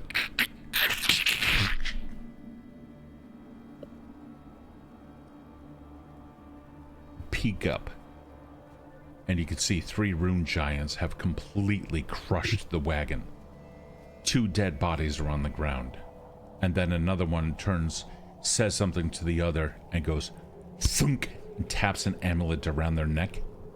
And poof, you see him turn to mist and begin moving. And the other 2 separate and start looking down at the ground for tracks. Rin comes back down. He flips over on his back. Plans have changed. We need to go. And he slides back down the hill a little bit and tries shooting off a little bit to the north, staying just on the other side of the hill. Turns around to make sure you guys are coming. Yep. Yep. I'm right behind him. Mm-hmm. So as you go, you can hear their cries and orders and what have you from all around. You guys are, I'm assuming, are quiet as hell. Oh, yeah. Yeah. If we're moving at half speed too, because it's difficult terrain, then Zora's gonna take the rear and cover tracks while we go. Brilliant. Alrighty. So that's gonna slow you down just a little bit more, though. worth it. Are we not already half speed because of You are at difficult half terrain? speed, but you're at half speed because of the snow. If you now if you go in to cover your tracks, that's going to slow you down further. Yeah, it's worth it though. So I'll just do it for a little bit. Okay, and you know what? And let me just make sure that I have my rules correct. Cover tracks. You don't need a survival check, but you're moving up to half your travel speed. So you are now moving at quarter of your speed. Okay, I won't do it the whole time. Just enough Okay. to throw them off. Perfect. All right, that's fine. And then after a while, you try to like, you're moving as fast as you can to be able to catch up with everyone else. You can feel your joints beginning to lock up, but it is getting bad out there. It's getting brutal. You all settle in for just a little bit after maybe a full half hour of moving. He looks around, says, all right, start clearing out some of the snow of this area. We're going to try to make camp for the night. If we continue moving at this rate, we're going to dehydrate. We need food. I don't know what happened to the 5 sorcerers. We're going to have to make it out on foot. I think the same fate as the wagon. Possibly. He's cautious, but on target. Climbs a tree, finds a nice hefty, let's say a pine with some low branches, scurries up to the top, or at least as far up as he can get, and starts looking out and around. After a while, he comes down and he looks a little bit more relaxed. All right. They haven't followed. Perfect. All right, let's dig in. I am on making camp, just immediately on it. All right. So Yeah. Aldred, make sure you dig a hole to put the fire in so that the light doesn't attract anybody outside. of course. He looks over, thumbs up for that. He has. Why don't you just use the torch trick from earlier? Because we also need heat, so this is good. We will be fine. Okay. Yeah, Frenell walks over once that's made and just pokes a finger down and produces a little flame. Said, "Okay, there we go." No one needs matches when Frenell's around. She just she actually says that out loud, just to be like, I already had my lighten the flint mood a still little out. yeah. She's just trying to lighten the mood a little bit. Frenell, why don't you give Aldred some help? He needs it. So. Goes over and I got this, buddy. Yeah, and while everybody else is starting to get camp made, S is gonna kind of go to the 4 the 4 points of the camp, north point, south point, east and west, and place a silver, kind of scoop some snow and aside and place a silver coin, and just say, "Agaus, this is part of our bounty. Please accept this and protect us through the night. I know we're far away from the seas, but hopefully snow counts for something. It's wet and cold and honestly miserable. Fucking protect us, please." Kind of, does that at each of the 4 points. Hey, chat. Can I please have a exclamation? I'd like 4 of these, and it may take a little bit of time because they get timed out, but exclamation point D100 or exclamation point D%. Either of those should work. We are looking for double OT. Oh boy, that's quite a specific number. That's a 17. That's all right. Blake rolls a 17. Let's see. We have also a 58. Gay goth guy, what's up? Let's see what else we have. 3. Oh, first time chat. Hey, what's up? Devin Nicole. A 3 and a 21. We don't have a double OT. Thank you, guys. Thank you. We don't have that. So, of course, you don't know what could have happened or what may not have ever have happened. but you leave it there with a good amount of faith. Of course, the weight comes down into the drifts, and it's soon that the silver coins just disappear. I know that you cleared out some snow. Yeah. The heat of your hand causing some of it to melt away. When you get back, there's a fire. The crackle of it is warm. There's snow just everywhere. But you have dug in, and the snow drifts are large enough in this area that with the effort of the entire party, you manage to huddle in and be protected from the wind on the outside. Up ahead, or excuse me, up top, through the canopy of trees, it's not long before it's black. The blackest of night as you've ever seen. It seems to, of course, it goes on forever, but there is a sense of depth. The stars are crisper than usual. And then, in an almost poetic fashion, a glint of green waves through the air, followed by a little bit of purple, and then more green. The northern lights begin to kick in, a reminder that there is life and energy outside of where you are, no matter how cold you are. Before you fall asleep, is there anything that you would like to do? Well, for starters, let's hand out some of this loot from that we've carried all the way from, well, almost death to almost life. Alvin, I've got it looks like there's a couple of these potion-like things. You should take them. I'll take them. I don't know what they do, but you should take them. I do. They seem like your thing. Got these little twigs. I think they're a fire starter. Not like we need one with Frenell around, but everybody should take one, just in case we're separated or we have to burn something and Frenell's not handily nearby, or I whisper, whatever. Aldred, you should take one. Oh no, there's 7, so we should all take one. Even you, Frenell. Okay. Aldred found a couple of these little crystals. I think I heard somewhere that they're good for combat, so you take one, I take one. Sounds good. Can you use this armor? My hide's better than anything. All right. Karl, can you use this armor even though you're not here? Stay silent. We'll ask you later.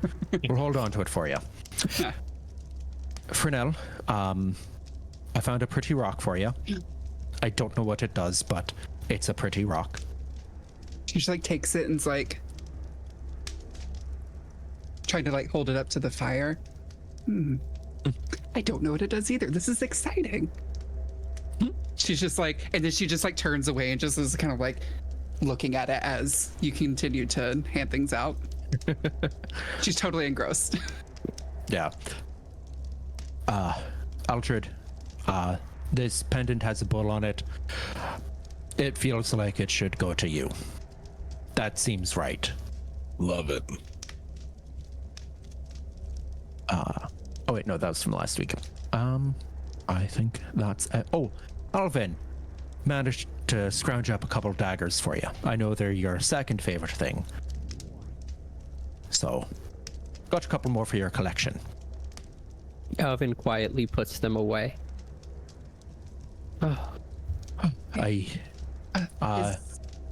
Is that an elixir that you have?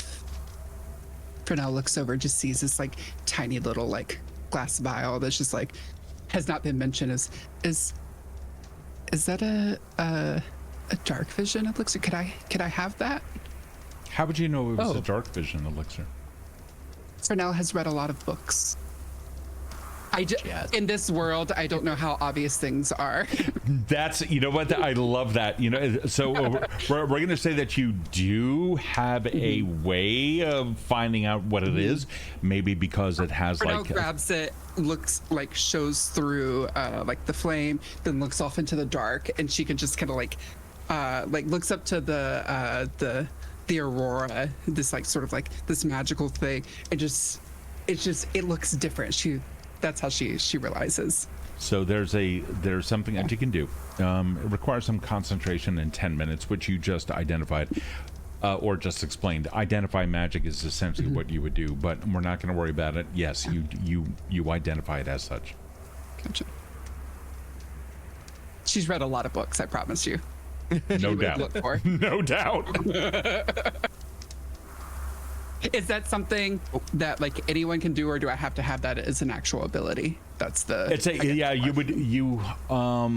So you would roll a skill check depending on the school of depending on the tradition of magic that it is. In Pathfinder Second Ed, there are 4 different traditions: arcane, divine, occult, and primal, which go along with arcane is arcana, or arcana skill check is for arcane, religion is for divine magic, occultism is for occult, and nature is for primal. So druids, for example, they cast primal, so you would use a nature skill check for that. And then if you succeed, then you kind of get a sense of what it does, and you learn any means of activating it. And if you fail, you don't know what it is, and you can't try again for another day. If you get crit success, like you beat the DC by 10, and they can get up there depending upon, you know, how strong of an item it is or how obscure the item is. This is a common item. You know what it looks like. You're able to identify it. Not a I was problem. gonna say I will roll. No, it's not. No. We already resolved it. No, we're already well beyond that. You know what it is. So yeah, go for it. Go for it. So I have it, and then Thessalia. We've also got, looks to be a bow, very aggressive spiked gauntlet, and some arrows. These interesting to anybody? Anyone here? No, I can shoot a bow pretty well if nobody else is gonna take it. Please. All right. I might be able to modify that gauntlet into something interesting, but it'll take some time, and, well, I'm not sure I can do it at all. No worries. You can hold on to it for now, for good luck. Yeah. Luck. And I think that leaves us with a snare for you, Zora. Yes, I will take that. Thank you. Right up. And holy water for Karl, but, well, he's already asleep. I'll take it. I'll take it. Yeah, he's like, snore. I'll take it. Goes right back to bed. All right. Rin hunkers down. He's got a blanket over him, like a thin wool blanket that he pulled out for, like as part of his kit, as a bedroll that he's laid out as well. I strongly suggest everyone here get a good night's sleep. Obviously, we're going to be heading up into the hills in order to get away. Now, today we only move about half the distance that we need to. Hopefully, we can find better something when we go. The intention, though, this is not going to be pretty.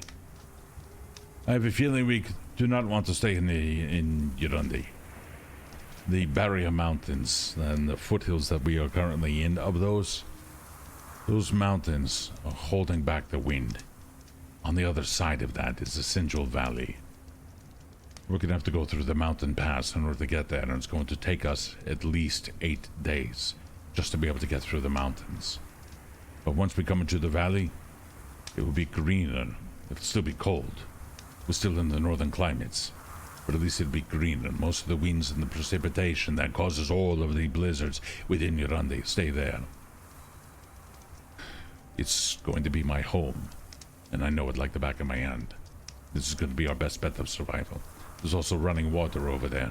You won't find it too much here in Yurundi in an unfrozen fashion. He looks over at Alvin.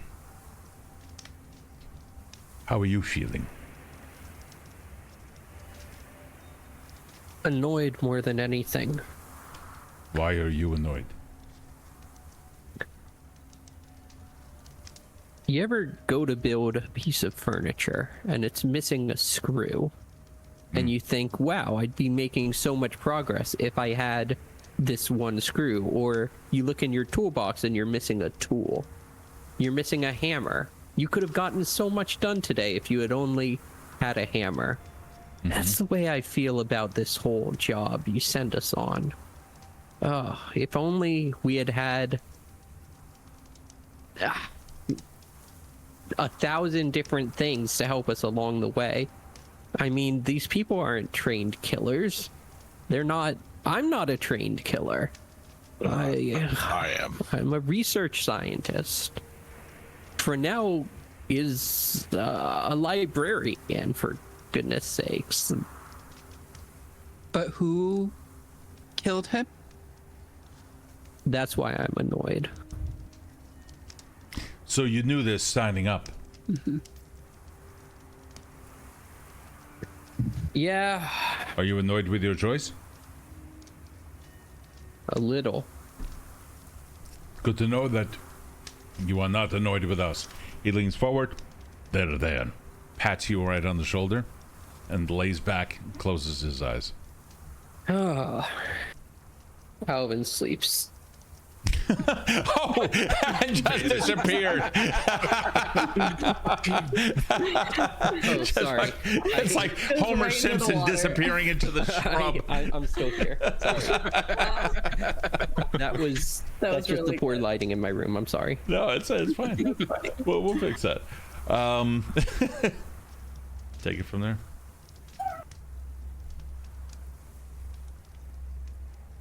Are we going to sleep? Zora's already asleep. Yeah, I'm already asleep. Okay. Frenell's just staring up into the sky until she Yeah, that's sleep. that's also what I'm doing. Oh, how did my read aura go for that bag earlier? Sure. So read aura, when you go to cast it, like I said, it takes just a little bit of time. But after the minute or so, you know what the spell is. It's going to provide you with some information about an object's magical properties, or at least, in the very least, tell you what school of magic is it. Transmutation, abjuration, conjuring. You're going to try to, you're looking for something. You cast it. Takes a minute. And then nothing. You can see magical properties around you. You know that they exist, but you are not picking up on any aura within that bag. Aura, like, of the bag, not within. Of the bag, yes. Yeah, okay. Frenell does not like this, and so as she's like just staring off into space, she's kind of like replaying this, and honestly kind of frustrated because now this is more than one item during this journey that she's not been able to figure out anything about. Noted. We can say that a little bit of time can pass, and for roleplay effect, if you wish, you know that Rin's blade that he keeps right on his chest as he sleeps. You know that. I mean, you've seen that thing in action. You know that thing is magical. You can cast it on that if you were interested. Oh, read aura? If you wanted to, yeah. I don't know if Frenell is looking for a sense of purpose, or it's just that specific bag. So Frenell is thinking about, not only has there been the orb that read aura, like she wasn't really getting a read on, and she's sort of like replaying that that page from the library. She's sort of like replaying the final the words that I definitely have written down. whence comes the dawn? And she's sort of like thinking, as she's like drifting off to sleep, she's like, whence comes the dawn? Whence comes the dawn? You like this foreshadowing I'm doing? Whence comes the dawn? And she doesn't cast anything else. She's just confused, which isn't necessarily a bad thing for Frenell, but she has a lot on her mind that she can't really even parse through, but is excited to try to learn more about now a second object, possibly even a third, when there was the energy that she had not recognized from the crater all the way back there. Okay. With that, when you begin drifting off, does anybody here stay up for a watch or anything? Rin said nothing about watches. I did. You did. Okay. Yeah, I would have stayed up too. Probably. Okay.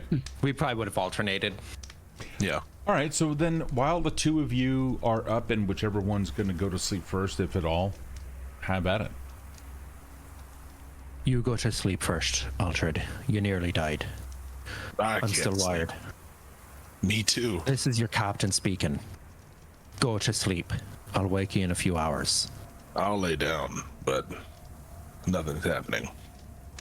Lay down, close your eyes. See what happens. You might surprise yourself. We'll see. We're all around the fire. Yeah, I assume so. Yeah. I just roll over and snuggle right up to Aldred. I'm just laying with my hands on my chest, staring at the sky. That's all I'm doing. It's absolutely mesmerizing watching those colors undulate throughout all of it, like these massive ribbons from the gods. After a while, if you wanted to, your eyes would close comfortably. Thessalia. Yeah. What are you doing during your watch? Well, first thing I'm gonna do, I'm confident that Aldred is at least laying there with his eyes closed. What Alvin said has kind of been like worming in the back of her skull. Milo, move. So she is going to kind of move over to Rin and just kind of like look him over as he's hopefully sleeping. Otherwise, this is going to be real awkward. And just looking at him, like, does he, like, he looks the same, smells the same. Let me see. I don't like how you said that. As far as you can tell, Rin is Rin, and what you have understood him to smell and look like. Okay. Satisfied with that, yeah, she's just gonna kind of, walk around camp, casting, looking long and hard in the direction that they came from Urhold. Mm-hmm. In that direction, you can see a soft glow of the city and whatever illumination it provides itself at night. Yeah, and really just, keeping watch, keeping an eye out for any threats or dangers that might come this way from all directions, not just from the city, but that's where they escaped from nearly dying, so of course that's given special attention. Okay, not a problem. The night is going on for some time. The wind is there. The campfire is keeping everyone safe for the moment. You're beginning to understand what cold is. As soon as you walk away from the fire, you can feel it under your fur. It begins to get to you. And then off in the distance, you can hear them. The wolves crying out at night. Many of them.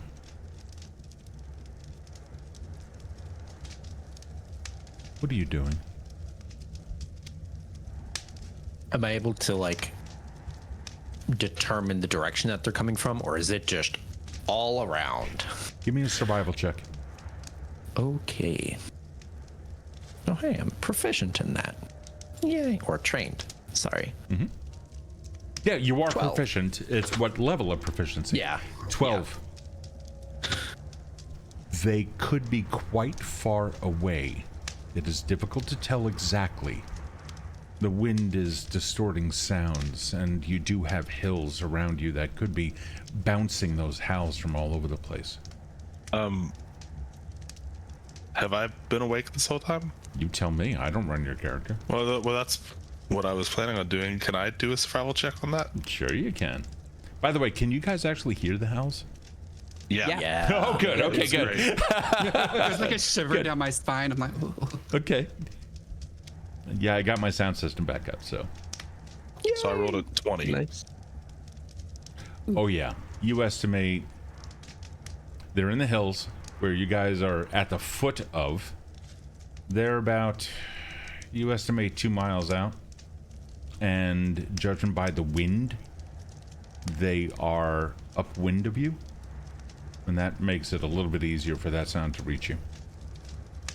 So I have been kind of awake, and I see from the howls like Thessalia's ears perk up, and I see her like listening, and I'm like, they're about 2 miles out. Go to sleep, you stupid bastard. I could see you thinking. I could see. Thank you. I knew what you were doing. I appreciate it, first mate. But your watch isn't for another hour. Yeah, no, I'm going to sleep. Sleep. Aha, sure. I'll believe it when I hear you snoring. I The don't two of you don't shut up.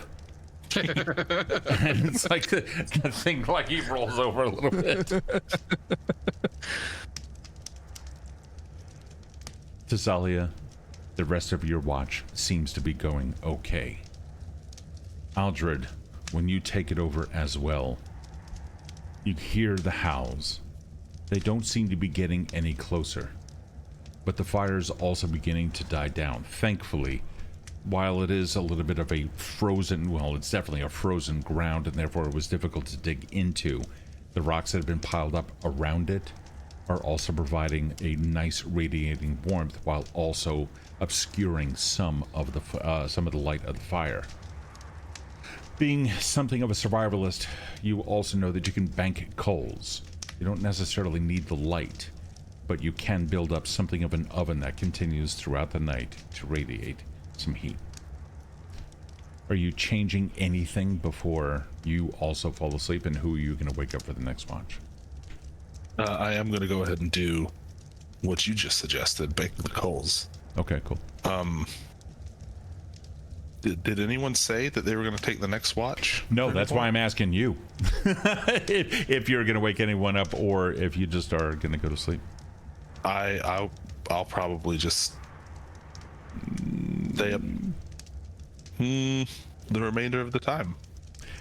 Alvin is wondering what happened to Or the can pillow I do he was that? lying on, and wakes up. Alvin, I'm Looking sorry. around teary-eyed. Chris was talking when you started. Alvin is going to do what? Well, he was lying half on Aldred, so Yeah. Got you it. know he's woken up by Okay. Aldred moving to take watch. Oh. Nope, still nighttime, and he falls back asleep. Okay. Everyone gets a full night's rest. And just as an understanding of what that means for you, essentially you're going to get some hit points back equal to your constitution modifier, times your level, I think. So, or plus your level? Yeah, I think it's time. So either way, you guys are already up. Thankfully, it is a peaceful night. And by the time that daylight comes about, it's finally, the winds have died down. The fire itself has also died down, but You're waking up. It's cold. You can see the breath. You see up there a flash of red darting from tree to tree, a cardinal. A reminder, life has not died, nor have you. Rin, Aldred, Rin joined you at some point and just sat there and whittled wood a little bit, always alert and listening just like you. The two of you together, not a problem at all. But he's also managed to break down camp, put up his role and everything like that. I'll be right back while everyone else starts waking up. I'm gonna just circle the area, see if I can scrounge up a little bit of food for us.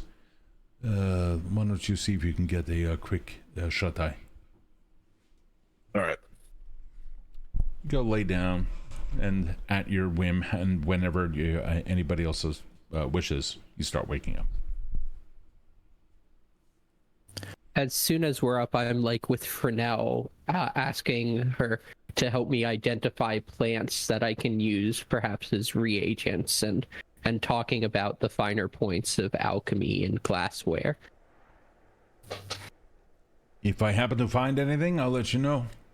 There's a good amount here. The snow doesn't kill. The snow provides a blanket. I'll be looking under the blanket for anything that I could find for you. I'll keep an eye out. Oh, I thank Ren. Yeah, thank you. And he goes off. He trunches. You can hear the snow in the distance. Take it from here, guys. Yeah, Tess will probably be one of the first up as Rin is walking off. Just gonna see him walk off with presumably a full backpack, everything packed up. Tess will follow suit, pack up her meager belongings. Before they put the fire away, I put a mug on it so that I can get everyone a piping hot cup of something that looks like coffee. Oh, fuck yeah. I think it's coffee. It's coffee. It's coffee. You're speaking to Dan's soul at this point. I hand Thessalia a piping hot mug of coffee, and I say, you earned this, Fire Fist. Much appreciated, Alvin. She takes a sip of it, makes a sour face, reaches around, pulls out her hip flask, puts some rum in there. Much better. Right, that's how you really start a morning. Sees Aldred snoring off to the side. And he really thinks he doesn't snore. If only he could listen to himself. Well, and she's just gonna kind of her stuff packed up, hand on one hip, sipping some coffee, just kind of looking out, looking back at her hold, still not fully convinced that they're away cleanly from this. You already know that is not the case, that you are not away clean. It's going to take some time. What Rin said the night prior is going to be verified shortly, because as the sun comes up, all you see ahead is a stark reminder of your reality. Looming mountains are in the distance. You are approximately 24 miles from them, and that is going to take you 4 days to get there, and then another 8 just to get through the pass. You're travelers. Each of you are well read in your own way. We're going to be using Pathfinder's Hexploration for this in order to speed it up so that we're not actually encountering day after day after day the same kind of drudgery of waking up, who's on watch, and more. However, every single day could contain something, danger, a benefit, or what have you. There is a skill action during downtime. Subsist, for example, as well as treat disease. Alvin, you may want to know about that. It's your medicine check, essentially, and it will allow you to spend some time in order to help out other people's diseases or something along these lines. These are the downtime activities that you can create. Right now, we're in a downtime mode. As such, Rin rolled a subsist roll, which is survival. And he ends up coming back. All right. I have just enough for 1, 2, 4 of us. And he dumps down 4 rabbits as well as Alvin. Let's see if some of this will be able to work for you. And you can see that there's some roots. The dirt is completely frozen around some of it.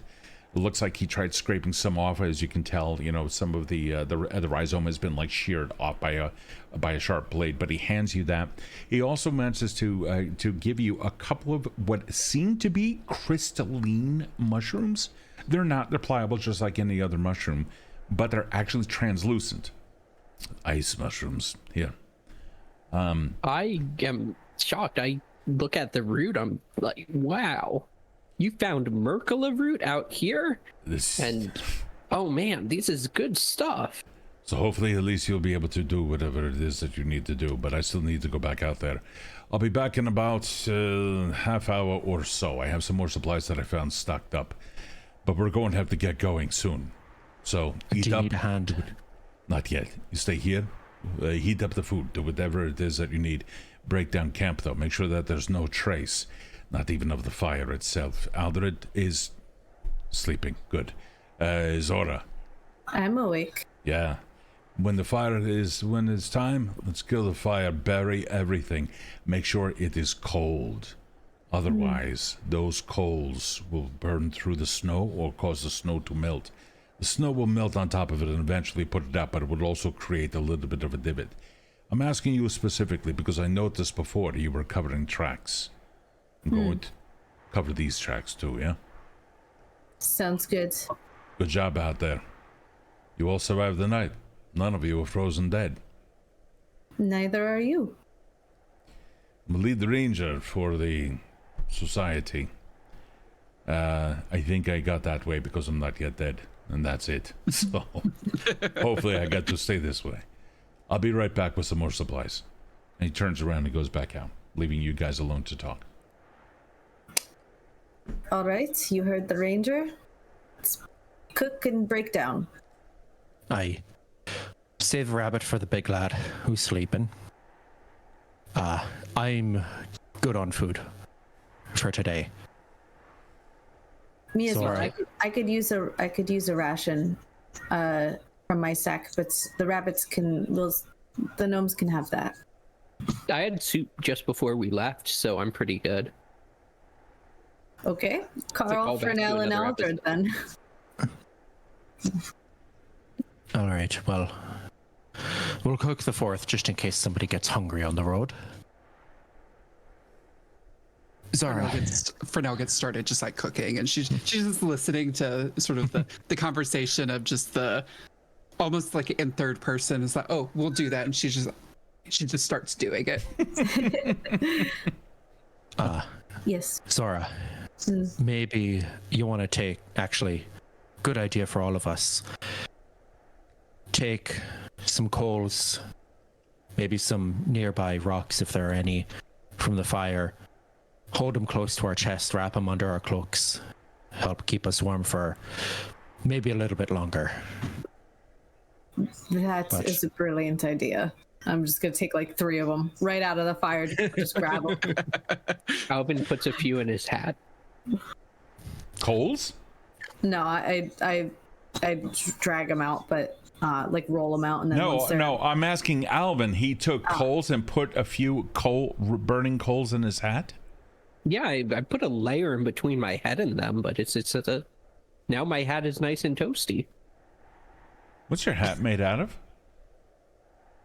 Damned if I know. Polyester. Why?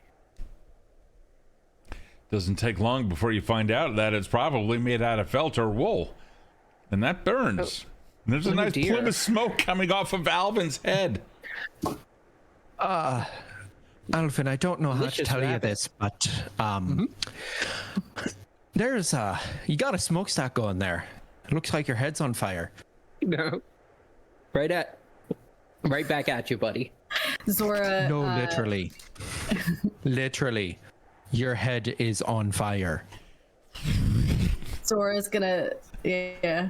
I was gonna. Yeah. Alvin takes off the hat and gets the fire out. Gets the coals. Perhaps The hat think back twice on. before doing that again.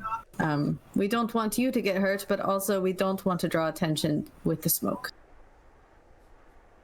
Agreed. Yeah. Let's try that again by wrapping the coals up underneath, your layers after they've cooled down a little bit. Oh. It's the I get it. that gets me. Let's let them cool down a little bit so they're not so much on fire.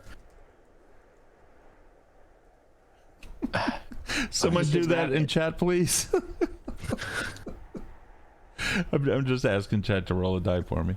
Okay. Wow. Right. I imagine at some point Tess. Thank you, Jenny Bucknight. Oh, go ahead. You stay in the game. Raffle, stay the fuck out of chat. You're in the game. I'm in the game. You were saying. I imagine at some point, while people are eating, Tess kind of goes over to Aldred's sleeping body with the cooked rabbit, just kind of like lightly kicks his shoulder to stir him awake. Oi, big lad, you want some Right up. breakfast? Immediately. Yes. I smell There coffee. you go. I hand him Coffee a in mug one of hand. coffee. Rabbit in the other. I already put some rum in there for you.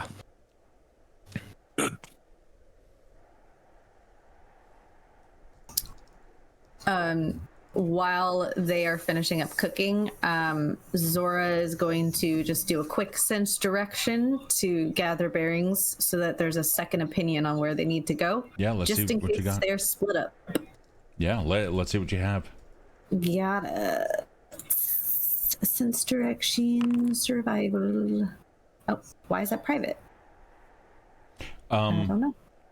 When you guys are clicking on stuff, make sure it says public role as opposed to private. Oh. Blind GM. Why is that like that? Public role. Because That's you weird. yeah, no, I got it right here. You got it. Okay, cool. Yep. 18 was first. Yeah, 18. Yeah, you clearly know which way is north. You're taking a look at the rising sun. You know everything is just fine, and you are most likely, the way that Rin indicated things, it looks like that you will be heading in a northeast direction. Mostly east, but northeast. Okay. When I turn back, I would imagine Zora kind of walks off a little bit to do that. When I turn back, I just want to gauge the breaking down of the fire to make sure that the snow is level. I'm just going to get a little eye level before I head back. Yeah, I mean, everyone is traipsing around that whole area, so it's kind of difficult to do that just yet. That's probably gonna be the last thing that you'll do, but you see that there's more than enough snow considering that you guys banked it all up and the wind is still blustering. So even if you just put snow back into that area, the existing snow gusts will completely cover it up and you should be okay. Perfect. Perfect. And did I hear you say earlier that there were like cardinals, little birds flying around? Indeed. Yeah. Yeah. So Frenell just walks like a few steps over, just out of like the hubbub right around the fire when she's got the final rabbit cooked, and she sort of whispers into the wind in Druidic to call one of the birds over for wild empathy. Ooh. And she asks the bird if they are willing to be like, "Hey, dear bird, thank you for coming and listening to me for a moment. Would we've been running from some big scary people that have been attacking us and just destroying everything, destroying the ground, digging the ground out. Would you mind flying up and seeing if there are any parties out, like looking, that seem to be looking for us? You may see this one man that's walking around trying to get some food. He's also with us. And so like request the bird to go up and... Sure. So this is going to be a diplomacy check. So you're going to roll make an impression. So I roll diplomacy. You're going to roll make an impression. Oh, it actually is a... Oh, gosh, where is that? It's under exploration. Exploration. Okay, so make an impression. There you go. Public roll. 11. The bird kind of looks at you quizzically for a second, looks around, looks down at the fire, looks down at the rabbits, looks down at berries, flies over to Alvin, immediately picks up a berry and fucks off.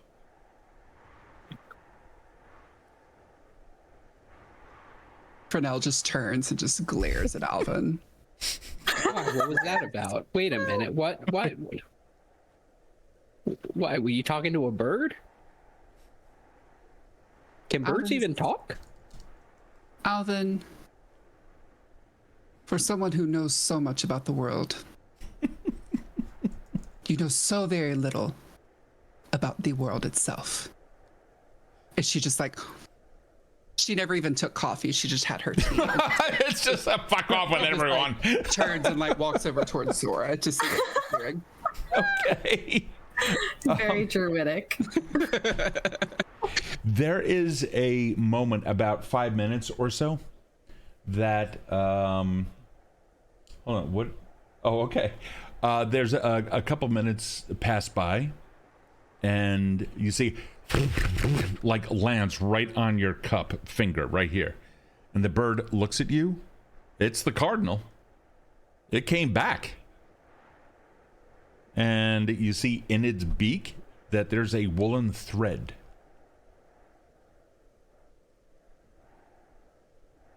Where, dear bird, am I able?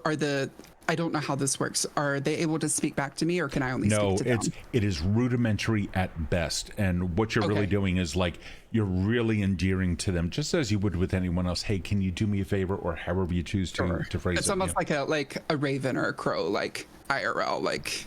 Yeah, but they might actually understand. Yeah, exactly. You know, if this were a blue jay, at least they're a corvid, but this is a fucking cardinal. Yeah. Okay. So I take the thread, and I also pull out I pull out like a little like piece of fruit that was just like again in my hair. It gets all excited. I pass and I thank you. Tell your friends. I just like let it fly away. Take and and off it goes. And I walk over to so I'm still standing next to Zora, and I'm like, Zora. So I asked this bird to go and see if there was anyone following us, and I couldn't really tell like any sort of expressions. It's a bird. I'm a gnome. We're not quite the same. It's hard to get body language sometimes. But brought back this thread. You said it's wool. What color is the thread? Grayish brown. Grayish brown. Do you remember what Ren was wearing? Was he wearing something that would have been? He's got all sorts of woodland colors. I mean, it could have come from him, and you know that he has a blanket that is about that color. But that's when you notice that the bird hasn't exactly left the area, and it's looking to the west. It's sitting on a branch of a nearby tree looking down at you, and when you look up at it, it looks back at you and then flies another 15 feet off to the west and lands on another branch. Dear bird, I like raise my voice just a little bit, like not to. Dear bird, are you asking me to like come to you? If so, Give me a little shimmy. Alvin has found a fallen tree and is watching all this unfold while drinking coffee. And he's just like, God, we're really gonna die out here. The bird flies off. It continues going out to the west without, unfortunately, a shimmy. Frenell, I think perhaps the bird is indicating that there are people or creatures nearby, and we do not want to be here when they come this way. But is the bird flying towards them, or is the bird leading us out? I turn to the navigators. So where we're going is Rin's home, and he is very, very confident that he can navigate to there and through there. I'm going to say that the bird was simply indicating that we are not alone, and perhaps we should move away so that we can be. While you are talking to Zora, you see it like flutters back, like buzzes Zora's head, and comes and lands on your hand again. And this time it has 2 woolen threads. Need to go. They're coming from the west. And I pet the bird on its head a little bit, and it really appreciates that, and then kind of another little piece of fruit, and I thank it in Druidic as well. And the bird kind of stops for a second, and then flurries off somewhere up to the north or whatever. But you understand it has done what you requested. Yeah. Guys, we need to go now. I have 3 threads that this bird has brought, and it didn't take the bird very long to go back and forth, so they may be close. Also, they may be very frustrated if a bird has kept swooping into their things. Certain that that's not from Rin's cloak? He should be back any second now. Hey. It's not from Never Rin's mind. cloak. Which way did Ren walk up from? He's got from the east. Right behind Okay. You all see Rin come right up behind us. I just jump. And I turn and say, Ren, we gotta go. And I just hold the threads up and I'm kind of we should go. Bird. He nods. People coming from west. He has 4 more rabbits in his hand. Do something with these. Let's go. Zora, I can help you cover our tracks. Perfect. Aldred, maybe sear these or flash sear these and get rid of the fire. Make sure that nothing is there. Yeah, of course. Easily. Great. You all break down camp. Time is spent to cover up the tracks, being careful to hold on to a branch as you step on a stone to prevent leaving further tracks exiting from the area. After a while, fatigue begins to immediately set in, but you begin going down the normal route. The pace is slow. You're trudging through snow. You're so far doing all right, but nonetheless, it doesn't take too long at all. Hours begin passing, the whole group itself now making their way through. The winds at one point had picked up significantly, causing you all to just stop as a blizzard comes through the area. But that, fortunately, did pass pretty quick, and then you were able to move forward some more. Nighttime came and went. You each managed to stop and eat, stop and hydrate. Surprisingly, snow does not provide much liquid when it is melted down because of all the air that's usually contained in it.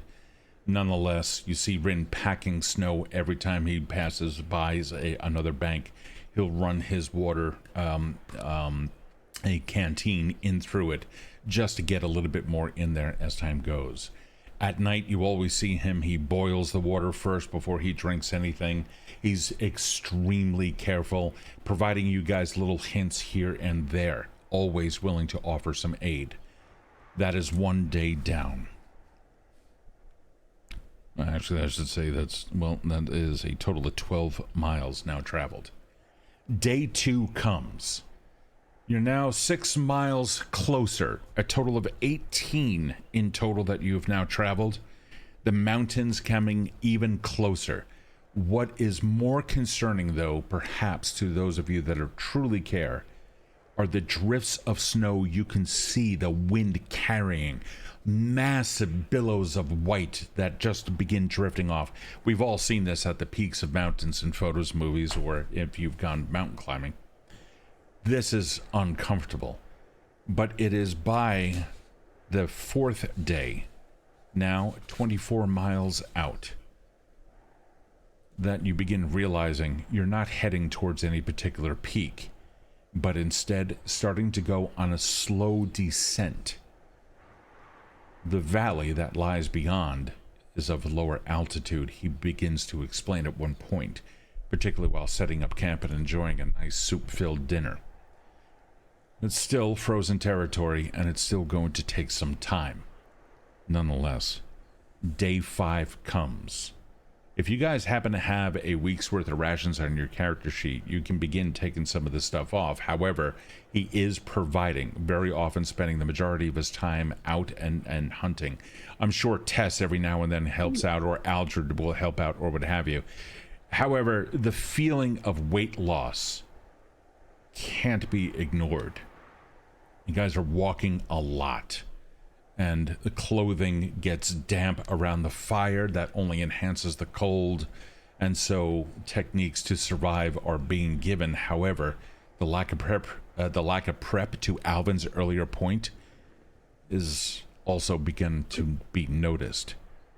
Everyone, make a survival check.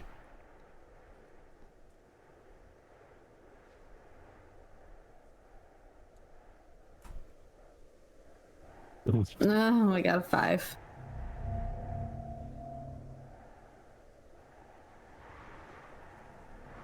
Okay. Got a 12. There we go. I'm Yep. sorry, I'm like struggling with this tonight. The way Absolutely. things are. Yeah, survival is the hand. The hand Yeah. icon? I keep forgetting it's like proficiencies. Yes. Because I want to go over to the far left and click that, but it's blacked out, so I can't. It's grayed out, so I can't do it there. Okay. Survival. I'm Yeah. going to use my +1 from the hype train. Thank you, hype train. Oh, To Frenell. bring mine Okay. up to a 10. There you go. Okay. Let me give you guys a little bit of understanding as to what's happening here. The cold is biting. It seems to get worse, and he's even telling you it's going to be a lot worse than you think. First off, if anybody here is trained in survival, okay, you will be all right. Oh, So, cool. yeah, you may have not succeeded, but you knew what was coming. And therefore, I'm going to allow you to prep for it, and therefore bypass it. I'm just going to simply give it to you. However, Frenell has dysentery. and you see a sign, Oregon Trail. Ah, fuck. Yeah. So you managed to, what is it? It shows hand to screen, me on autopilot. High fives the screen. That's okay, Jay. Yeah, Frenell's not doing too well. Who got a 15 or no one? Nobody. Nobody, okay. Who here is trained aside from Thessalia? Perfect. Me. Yeah, one of you three realized Frenell's dire state. Alvin seems to be doing the best out of everyone, but is still a little bit unprepared. You are untrained in that as well. But Alvin, you took some common sense steps to it. And then with let me get over to this guy. 1 second. And there we go. So with a 21, Rin is able to come over to Alvin, and you three can handle Frenell, and Rin just bundles up a couple of other things while also teaching the finer points of survival to Alvin, specifically around the cheeks, etc., in order to keep your whole head warm. And then he points at the hole in your hat. No. How else will the smoke get out? I'm just kidding. And then he goes back. He makes sure that you're okay, and he takes a scarf or something like that, wraps it around your head. Yep. So, day 6 now comes. By this point, let me see where you are on a map. Day 6, you have moved a total of 3. So 1, 2, 3. Wow. Finally, the trees themselves, you had begun a slow descent, and then you started getting upwards again, committing to an ascent. It's not looking great, but then you look down into a valley in between, and this is miles away. You're looking at a distance. Now you've come up to a small crest, and you look down. You can see the mountains are there. And it's, of course, difficult to see a mountain when you're standing at the foot of it. It's just this massive fucking object in front of you. You have no sense of anything, but there is this one particular advantage point where you can look down and you see a massive glacial valley. It had been carved out eons ago. This is where we need to go. And down there, you can see snow, but also small patches of green down in this rounded valley. This is where we are going now. Come on. Tonight, we'll end up camping. There's a lake down there. You can't see it right now. But if we can break through, we're having fish for dinner. Zora has got a little pep in her step. He turns around, notices, nods. I feel the same. I love fish. I'm just happy to be near running water. Or at least liquid water for the first time in a while. Well, you're still going to have to break through the ice. So he says as he continues to walk down. Time has passed again. Stomachs getting a little bit on the hungry side. Cross off another day of ration. However, is still bolstered as well with food from hunt and through subsist. The eatings have been slim. Burning of shins and thighs. Your quads are just you guys are going to be ripped by the end of this. When you finally get down into the valley, the wind finally disappears. Another day has now passed. On day 7, you finally can begin moving at full speed. The snowdrifts have now come down to maybe calf height. Gnome's having a little bit of an issue. Rin instructs the gnomes, you walk behind Aldred, you walk behind Thessalia. And allowing you guys to essentially pave the way. Thankfully, it's not bad now. With the wind now dying down and this massive valley before you, it is an impressive sight. Down at the end of the valley, as you were just beginning to descend on it, you noticed that there was a little bit more structure down the way, more hills or some peaks, but there was also some low structures. You couldn't quite tell if they were natural or if they were buildings or what have you. And especially now that you are down on the lower level, even the slightest rise cuts off any view ahead, but nonetheless the majesty of the mountains are directly ahead of you. On the morning of day 8, you managed to make it to the lake with pickaxes or whatever it is that you happen to have, blades or anything. He says, this is where we now go hunting. And he does it when he says, here's the lake. All you see is just snow everywhere with small patches of green over there and over there. And then when he takes out his blade and he goes tink and there's realize, oh, there's ice underneath the snow where you are right now. You're standing in the middle of it. So no fires. Looks over at Alvin, gives a quick little nod. Looks over at Frenell.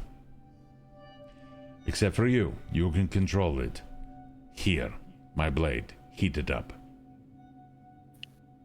You do realize I can ignite my own fists. punch straight through. Hey, we just got a raid from Murder Hobos and Choco Bros. I fucking love you guys. Hi. 3 additional viewers into the mix. Hi, guys.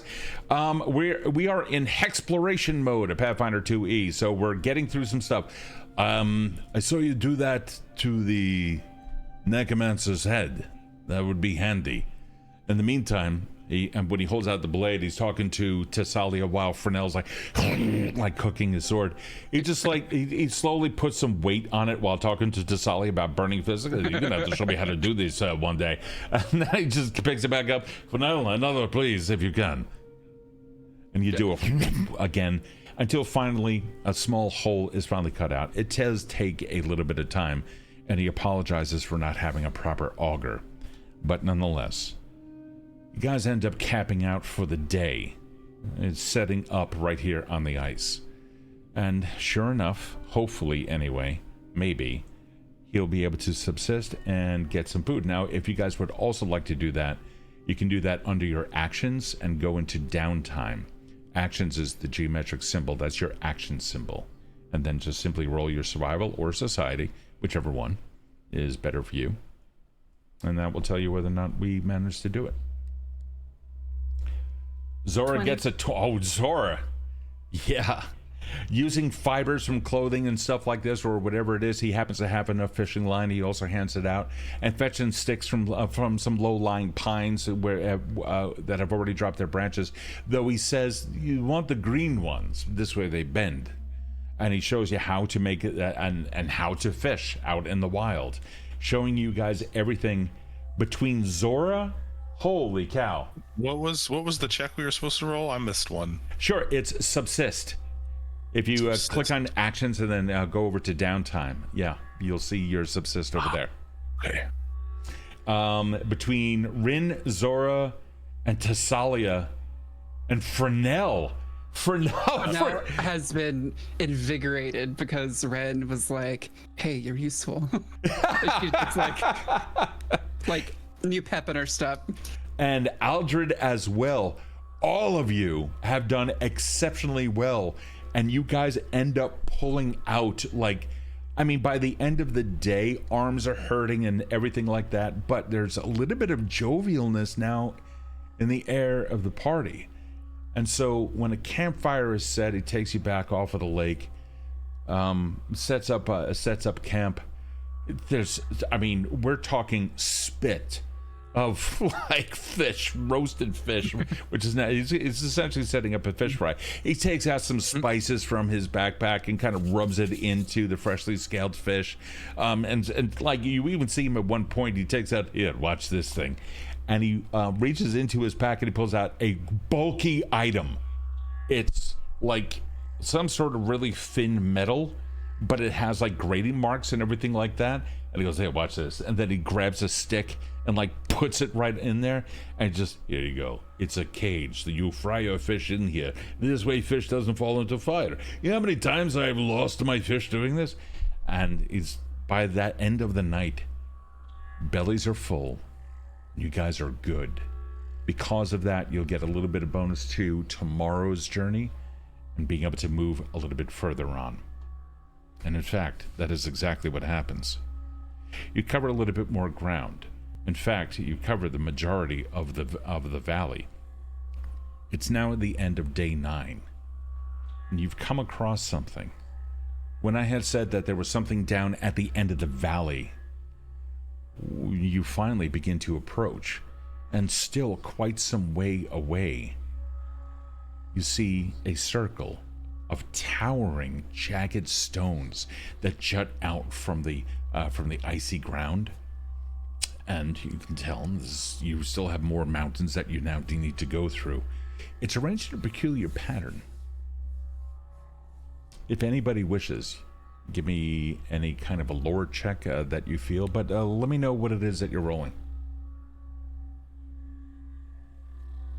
I don't think the lore will be helpful here. But no, but you can do occultism. I'll do sailing lore. Yeah, I don't think sailing lore is gonna work for this. But, Why not? I mean, you could try. Maybe I've heard. Of Maybe some things. maybe it's something having to do with a shandy. A shanty. 18. No. I do a. I've never seen anything on the sea like this. Verified. Alvin, in true dingus fashion, has decided he's gonna roll alchemical lore to see what the stones are made of. When you approach and you really begin looking at, if anybody else would also like to roll like occultism, you can also do that, like a knowledge. Can I do nature? Sure. Yeah. You can roll whatever you want. And if it's relevant, then I'll let you guys know. Alvin, when you get close, the first thing that you notice is that there is a low, haunting hum that comes from them. It stops just for a moment as you get a little bit closer, and then it begins picking up again. It's when you listen to it, when you specifically listen to it, you can hear what seems to be whispers. Where is Alvin? There's Alvin. Yeah, Alvin was distracted by a biscuit momentarily. Sure. You can hear what seems to be whispers, and it's speaking to you. More on that, though. You kind of get the feeling that if Alvin, you guys see, brushes away snow from some of it, and you can see carving within the stone that have now exposed runes that glow. Trace your fingers through it. Alvin, give me a will save. Why me? You said you were doing it. I don't like it. Will save, huh? Mm-hmm. My good friend Will. There we go. Well, it wasn't a 1. It's 2 1s. That's good. It's an 11.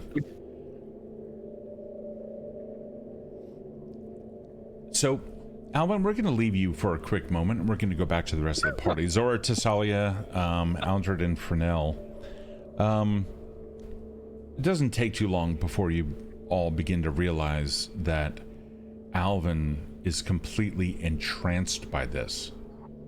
In fact, you guys started, going off, and now you're accustomed to Alvin kind of walking off and doing his thing. So it's not something that you immediately picked up on, unless I get a nice perception check from you guys. Okay. Nat 20, baby. I got a 27. Nice. Okay. Yep. Let's see what we have here. 17. Nice. 17. Frenell with the 16. Thessalia with the 21. Yeah, that's all really, really good. So, Aldred, while your sailing lord did not kick up anything in particular about this, and no one else rolled anything about this, huh? No occultism or anything? I see Alvin with I did the 17. nature. I got a nat 1. Yeah, I noticed your 7. But now that I see something's up with Alvin, I'll do occultism. Okay. 24. You have heard stories of these things. Red. Probably. Read. It's okay. You've read stories about these things. According to local lore, the locals tend to believe that these things are truly ancient, possibly placed there by rune giants of the past, or perhaps even older inhabitants of the area. Now, the stones are completely covered, and typically they only the runes on the stones. The stones are not completely covered. They have snow that has stuck to them and kind of buried the runes and what have you. The most important part, though, is that the runes only glow under certain facets of the certain phases of the moons. They shouldn't be glowing during the day, and they should not be glowing when someone is touching them. That falls out of the pattern that you've read about these things. And that's when you all realize that you have kind of gone off in a direction here and there. Rin just went ahead. I mean, with anybody else that was following, he's always careful, of that. But Alvin is so entranced, there's a danger that he's going to be left behind. Seeing Alvin be enthralled by these stones, Tessa's gonna pull out her little vial of the black goo and see is it, and like start to head closer to the stones to see if it's reacting. Ooh. I like that. Ooh. I mean, Alvin also has a vial, so I don't know if it's like a magnet thing where it's gonna pick up on the other goo or if it's gonna pick up on the stones. The stuff, it was unreactive. And then you're like, oh, okay, I guess it doesn't do anything. You take a couple of steps forward, and when you are within 10 feet of it, the stuff like any kind of iron dust, it goes right up against it. Not even undulating, nothing. It is just right up against the glass of the vial. Tess, like, one hand puts it like in a pocket, and with her other hand goes to grab Alvin by his collar and pull him back. Sure. Yeah. There's a problem though. This is going to be a contest. Alvin is held in place. Need you to make an athletics check, please. Can do. Oh. And Alvin is touching the runes, right? Yeah, he's tracing the runes with his fingers. Yeah. Oh, yeah. That is a 19. It's tough. Alvin should not be this difficult. Karl is like, Karl experienced a little bout of almost frostbite. He's not doing too well, so he's kind of hanging off on the side. I don't want to harm somebody who's not here, particularly because he's off celebrating a birthday. So that's very good. Yeah, exactly. We don't, we're not going to touch that. Yeah. I'll call out to Aldred, like seeing like Alvin is somehow not moving. Stormy, I need your hand over here. I need your muscle. Alvin's suddenly very good at not moving. He's weightless practically. That's what's the problem. Yeah, I'm gonna go up and I'm gonna grab him like I expect no resistance whatsoever. When you walk up to him, what you're noticing is at the bottom of his feet have grown right into the ground. You can even see like rock slowly seeping up, the same color rock as what is on the stone itself. Undeterred, he continues to trace the runes. And now, Alvin, you've also begun to hum some of those same whispers.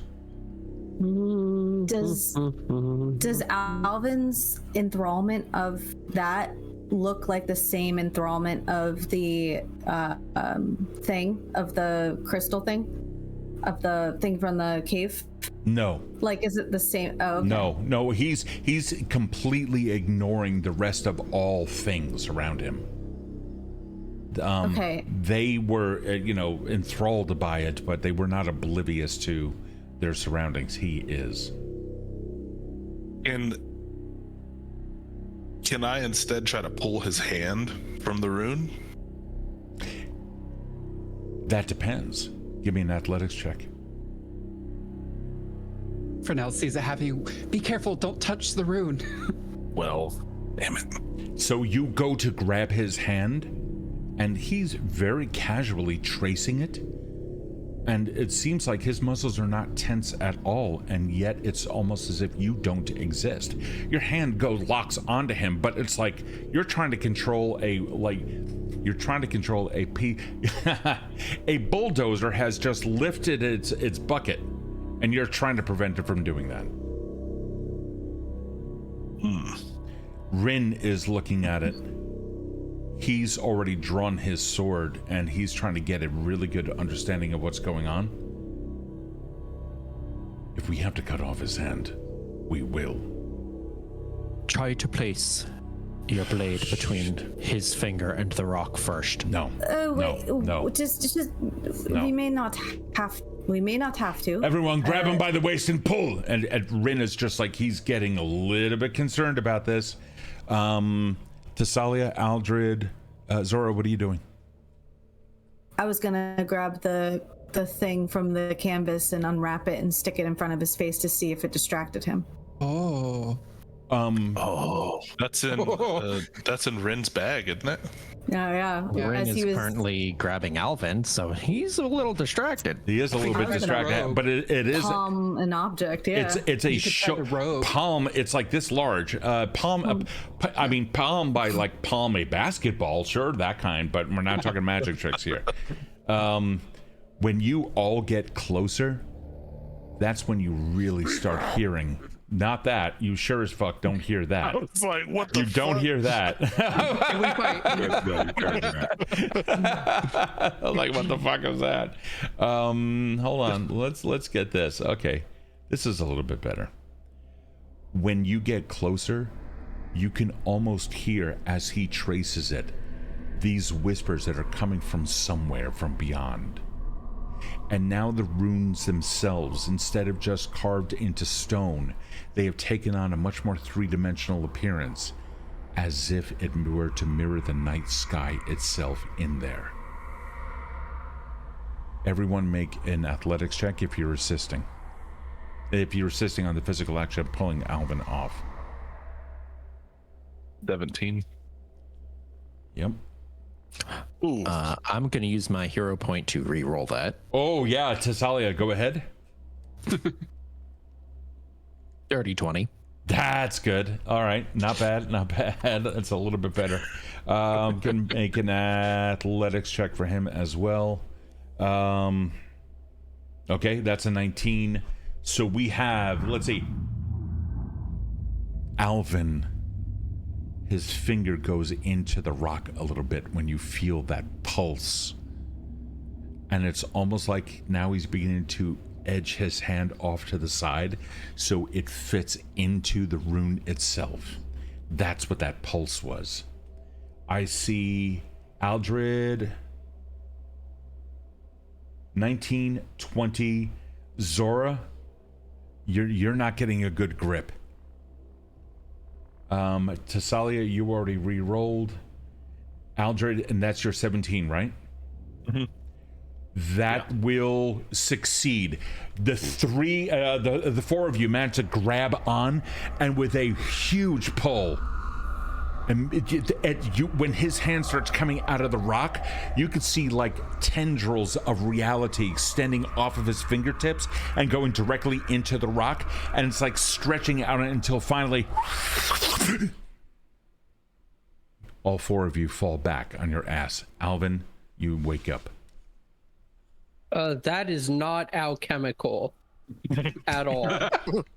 No shit, Sherlock. That is not a rock that I recognize.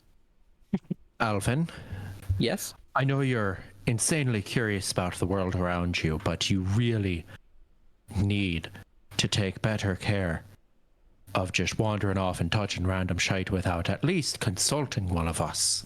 Yeah, don't touch magic rocks. It's just new rule of thumb. Rin, What happened? he didn't You know what don't- he touched. There's no way that he could have known that that was magical or not. These things are never active and have not been active in a very, very, very long time. There should not The have been black. any harm in this. The black goo reacted to it as I walked within about 10 feet of it. You didn't say anything about the black goo. What? Well, Alvin was busy turning to stone, so I figured, something was a little more important than the other. So what does this do? I don't know, but I'll take it out again and 12 feet out, it's doing nothing. Take 2 steps closer and just... Frenell kind of This is like how it reacts to... artifacts. He looks at the I stones. believe the phrase strong magical power was tossed around at the society. Yeah. Frenell quietly casts Read Aura on Ren. Yeah, sure. About a minute passes or so. We go to cast it. You pick up on a... Well, certainly you understand that his blade is magical. But is there a specific object that you focus on? Or do you just Ren take himself. Ren himself? Okay. All right. Because, well, I guess I wouldn't be saying it out loud yet because this is all quiet. You do it. And it's in your head and you can see it. And it's like all the scintillating colors of magical reality begin to glow all around you. It's like a very bright glow, and then it just comes down until there's only a single aura left. Rin himself is not magical, and therefore does not have a magical aura, but you do pick up out of your magical periphery, if you will, the presence of magical objects on his person. Nothing coming off of the shoulder pouch, though, that he has. So, in other words, it wouldn't be... He himself Like is not a magical if- creature. Or he's not being, like, shrouded by one. Because there would be, like, a magical residue, I would think, if he were, like... Yeah, if you're he needs- yeah, absolutely. Yeah. Your understanding of... Making sure he's not wearing, like, an amulet that I can't see that's, like... You wouldn't know. disguising him. You wouldn't know. It's Okay. You can't prove a I negative. wouldn't pick up on it, him being affected by the magic. It would have to be the magical object itself. Right, Okay. right. But you do sense the presence of magic on him. It just Like didn't multiple- focus. yeah. Multiple items, and Okay. he's not hidden that fact. He definitely has Right. talked about that. Right. Frenell just kind of, she takes note of the conversation and will bring up her concerns at a later time when he's not around. All right. Let's see if we can at least reach that peak over there. Alvin, are you good to go? Yes, Arunde is a thoroughly horrible country, though. Do you have a map? We have something. Can We're still in Arunde, right? Can Yeah. we mark the location of this? Oh, I know exactly where it is. Yeah. Okay. We can expect there's several more of them, but not in this valley.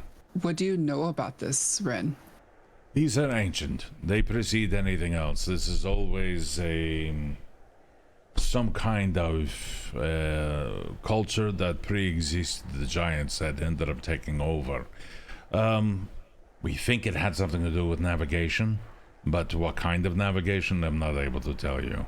But this... His brow furrows for a second as if to collect his words before he speaks again. This is not something that I am aware of. I like to think of myself as well read. Frenell responds, sort of explaining that she's read about things that she thinks this is what she's read about, but those normally only activate at night, not during the day, or at least now that I think of it, I'm not sure if I've ever read anything where it explicitly said night as we understand it, but at least it was dependent upon like lunar phases. So it is sort of, in scholarly circles, we've just said night, but this was during the day. Oh, you're right about that. I understand the same thing, this nighttime thing, yeah? Give me another check. This time, roll with fortune. Keep highest. On occultism? Yes. Oh, no. Wait, occultism. Okay, so to do that, I say keep higher. Yes, exactly. 23. When you say that, when Rin had said that, it has something to do with navigation, that much we understand, but I don't know, like how. There is a, hold on. Oh, that's fucking weird. I did not put on the thunder sound effects, and I just heard it, and I was like, "What is going on? Wait a second! Oh my god, I'm being haunted!" No, it's actually it's thunder, because I forgot we're in the summer and it's like 90 fucking degrees out there. There's probably lightning and other stuff. It's like heat rain and yeah. No, I'm yesterday. yeah, I'm so invested in the whole blizzard thing. Yeah. Anyway, it's I like the mood with all of the air. It's great because I've got my fan on me too. And so awesome. Very cool. Yeah. I will say to break character for a minute, I was watching a campaign online yesterday, and the same thing happened to me with thunder. I was like, wait, did they add sound effects? Yeah, it's pretty cool. So, surround sound. When you say that there is something that they only start glowing at night, and he adds on yes, and then but we know it has something to do with navigation.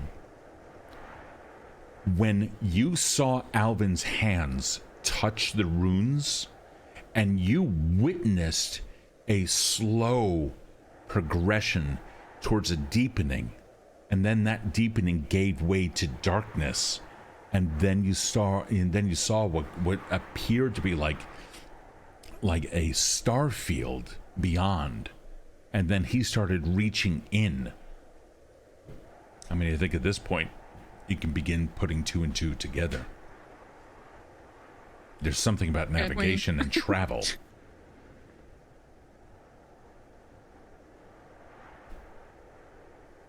By the way, I'm curious. I don't have it up, and I should, but do any of you have the Goblin Notebook up? I sure do. Mm-hmm. Oh, I do. Okay. Yeah. I can't add anything, so I've been writing it down on the side. Oh, okay. Oh, okay. All right, we'll figure that out after. Are any of you able to add stuff to that? I've opened it, but I have not tried anything because I wasn't sure exactly. No worries. No worries. Yeah. We can address that another time. Sure. Either way. But for now, we need to get out of this area. But this is something we may end up having to investigate. So this is good to know. He drifts off in thought and looks down at Alvin. Are you all right? Yeah, I just really hate Runde. This is more than a Runde. This may not have anything to do with a geopolitical boundary. But either way, do you hear voices or anything? No, not anymore. I did when I was closer, I think. Did they say anything? I sounded a little bit like...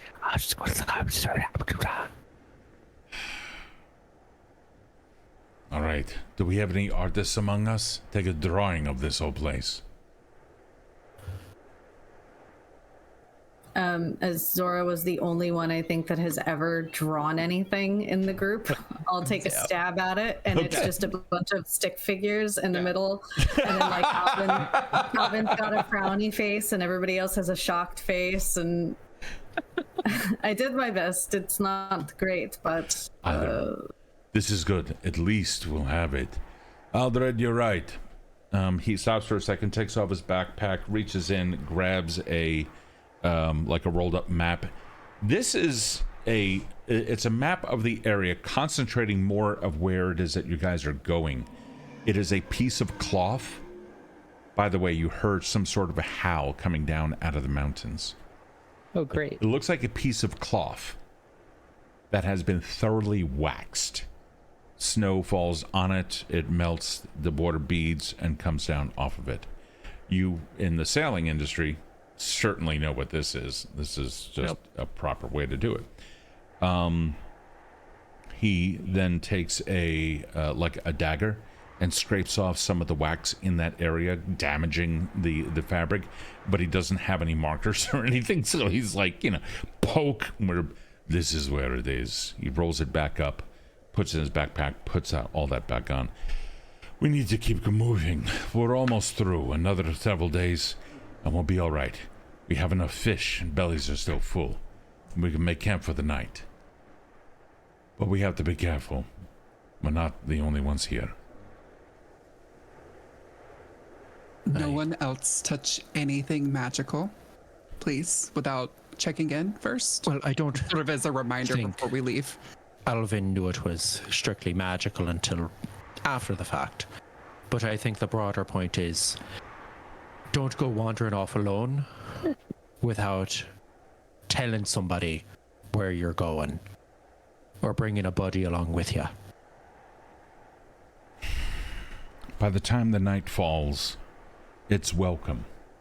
Even though you are in now completely alien surroundings, mountains are everywhere. You guys are at the bottom of a valley. When those things cry out at night, it's almost haunting. Whatever the sounds are, it's like these things are hungry. That sound, it hits you in the bones. All eyes on. Give me fortitude saves, everyone.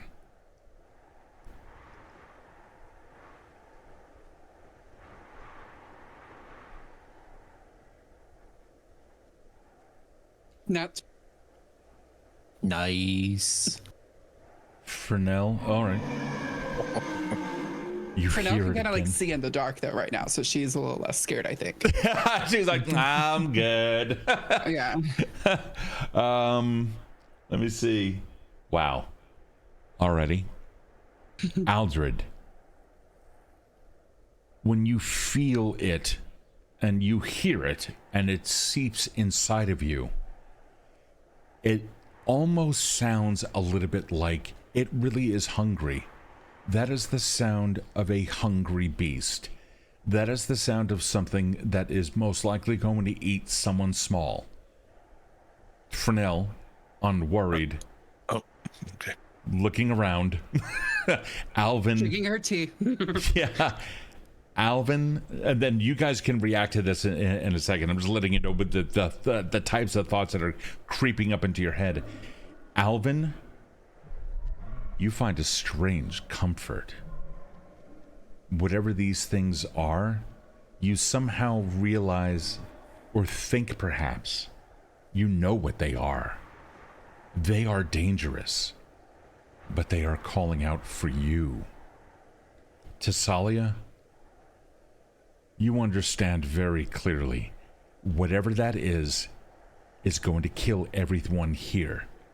You're just waiting for it to get a little bit louder, and then maybe we can run. But if you run now, and they're prowling and they're hunting, the noise being made will certainly attract them. Zora, this is your worst fucking nightmare. This isn't anything that you could ever have planned. And then notions. What does Lizardfolk meat taste like? Are they going to find out? Take it from here. So immediately, the thoughts that I'm having about it just being a hungry creature looking for something to eat, I'm looking at how much fish we have. Okay. And I was Tess. Oh, sorry. Go ahead. I was going to like start like if we had plenty of fish, I was going to bundle some up and kind of try to set some off from camp. Yeah. That maybe they would go for first, and that we can see. Okay. That was Oh, like thank kind of God. That's A a good idea, Aldred.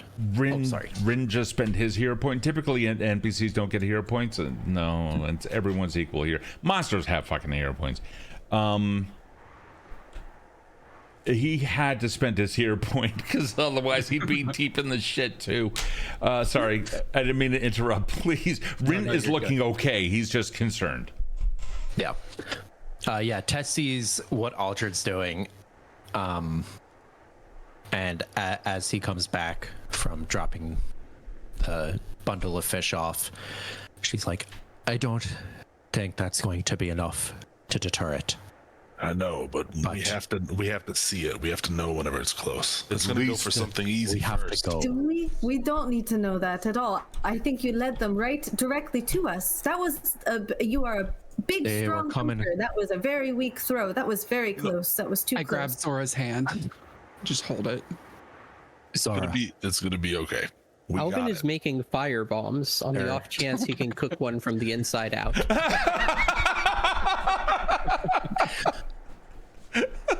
Zora, those What? things are hungry, and they were coming for us anyway. Perhaps, hopefully, the fish will delay them long enough for us to get away. I don't think we're making camp here tonight. No, we can't. We need to move, but no, we can't move while they're on the prowl. If we are going to move, we have to have a guaranteed silence. We can try. Right now we're setting ducks, but I do not yet know what it is that we're against. Putting the fish out there, good idea though. Very good idea. I think we need to put all of the fish out there if we're to have any hope of escaping alive and uneaten. But then we know if they like scaly things, and then they come for this scaly thing. She hooks a thumb at Stormy. He'll protect all of us. Yeah. He's big.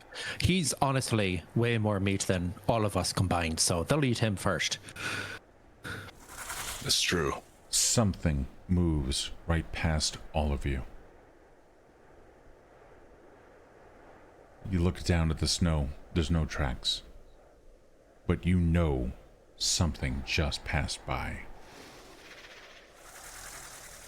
And then above Thessalia, your eyes go up just for a brief moment, and you caught a glimpse. It was almost like a flying ribbon, not like a wing, but like something like an eel, but only the tail end of whatever that thing was. And it moved with a grace and a flying ability you've not seen before. Hesk just seeing that doesn't even wait for it to finish like fluttering off in whatever direction, immediately just gathers up all the fish and like hucks it away, like in the direction we'd been coming from. Hucks it behind you. Okay. Yeah, basically hucks it behind us on the ground we've already trodden, and then says, "We need to leave now. Gather your things and move quietly." Everyone, I'm going to now make your stealth checks. Lovely. I don't like it, Steve. Sorry. I'm scared. I am so Steve, why'd you have sorry. to make it so spooky? You're in Evandale, buddy. Y'all wanted a dark fantasy? Well, here we go. Okay, this is, let's see. Oh no, Alvin and Frenell, I get to roll your stealth. Oh, I thought you told us to do it. Okay, cool. No, I get to, yeah, I'm going to roll your stealth now. Or great. it's more specifically, you guys are going to be using sneak, which is the thing. But let's get this one. Okay. Oh boy. Well, let's see. Can I do this? I don't know. I'm going to try something here. 2, 3, 4, and that. Okay, cool. Let's see if this works. If I then do this and I do, oh boy, can I do this? No, I still can only do one. Oh well, I tried. I was trying to do a mass roll for the entire group. Typically, that can work, but in this case, we're almost slipping into an encounter, so I just want to make sure that we are okay. Karl, let's see what you have, Karl. What have you been doing? You've been quiet this whole game. Let's see what's going on with you. Okay, and Aldred. Aldred, where's your sneak? There you are. Let's see how that looks. He was being very sneaky. Okay, yeah, well, we will find out. Oh, here's Alvin. Let's see what Alvin's up to. And Frenell, lastly, but certainly not least, where are you? Encounter and sneak. Did you roll mine too? I did. Okay, cool. Yes, I did. Frenell, Alvin.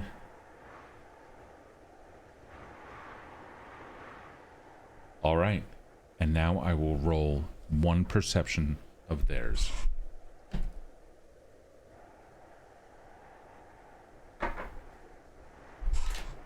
Tell me what you're doing. In real life, I'm pissing myself.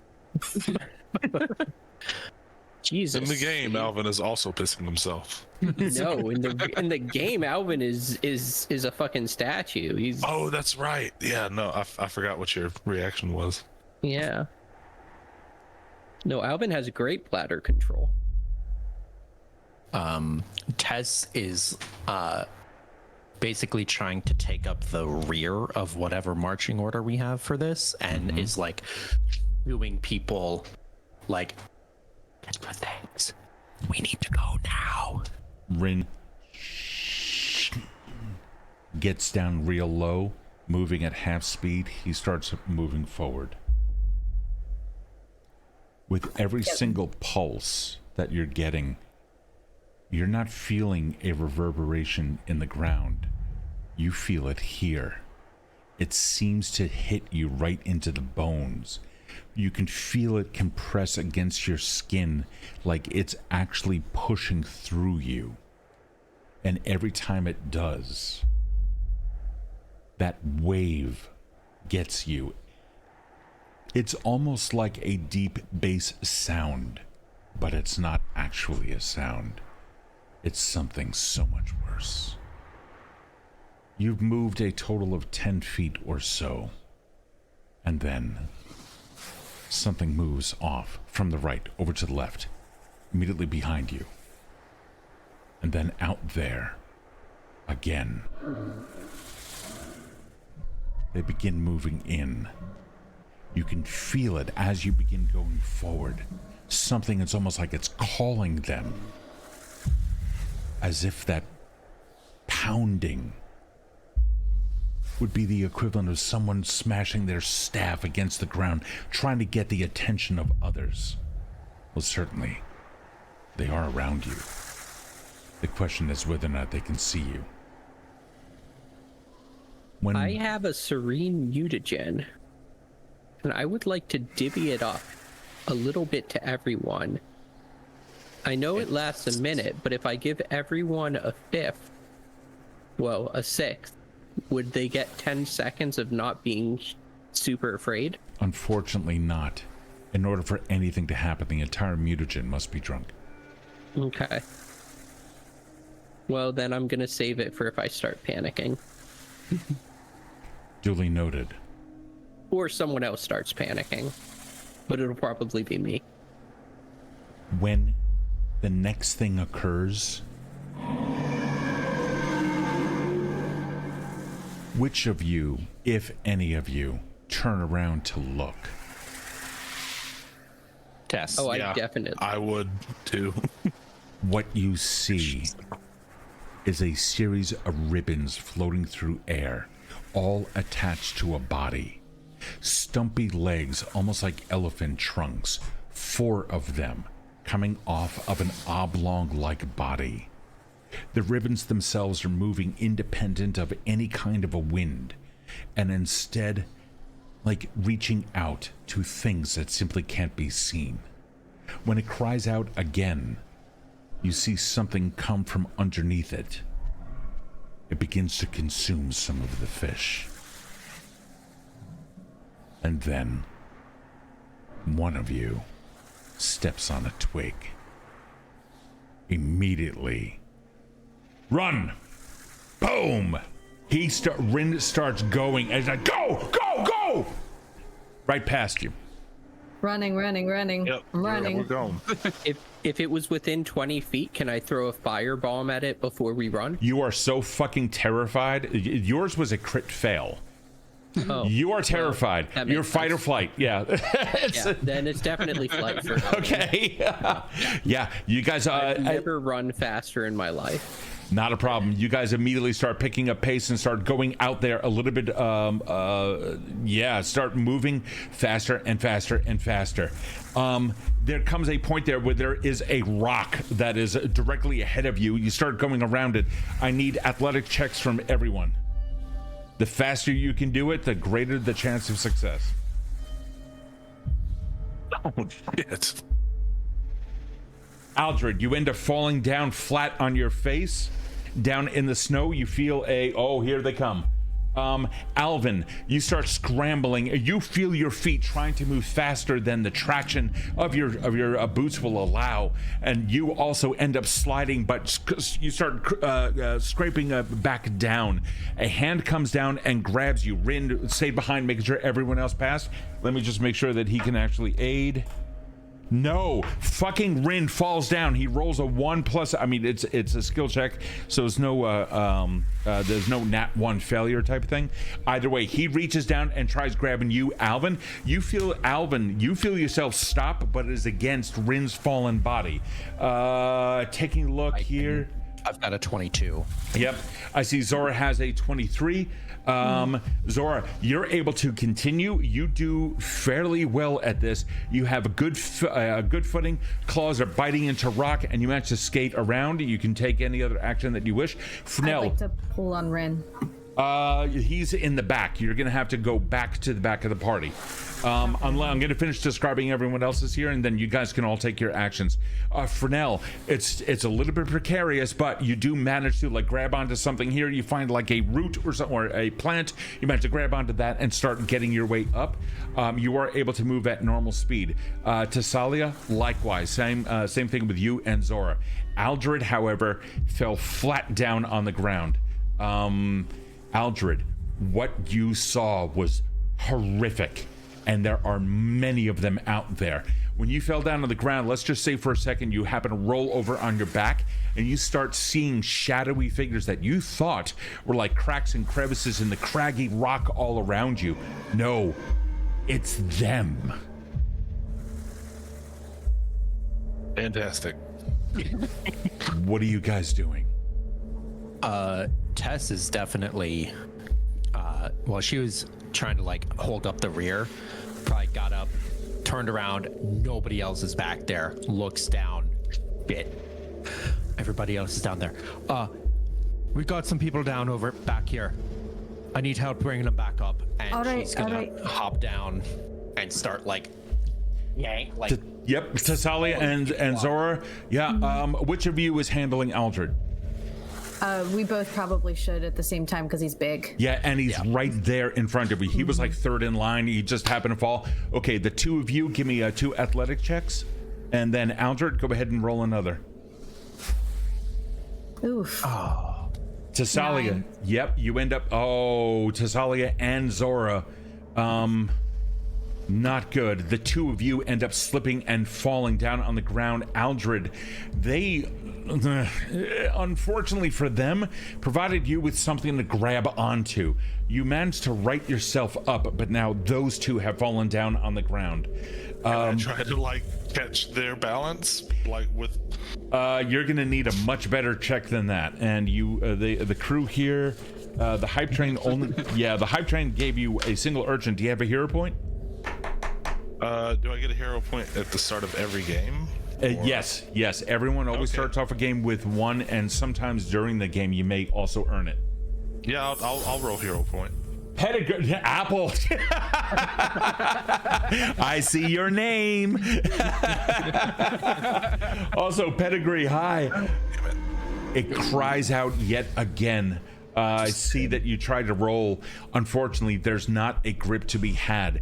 You guys are trying to get up a slight incline where there is ice all over the place. But now we're going to switch over to Frenell. You are managing to make your way up, but you also see that Rin and Alvin are down and in the back. Slowly, these things that were flying around, eating all of the fish. And now you can see that as these... Well, you see... Don't you? It almost looks like an eel.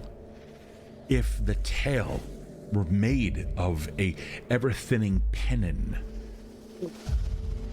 whipping out at least 13 to 15 feet long, disproportionate to the thing which is leading, which couldn't be any larger than, let's say, a small watermelon or maybe 2 cantaloupe side by side. Whatever it is. I'm sorry. They are pitch. I'm sorry. Okay, continue. What they are pitch black.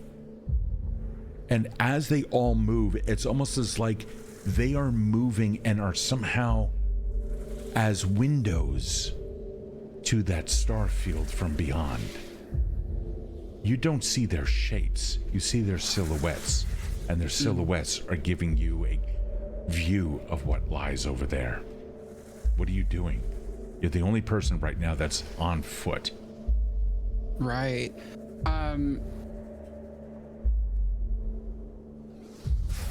Oh.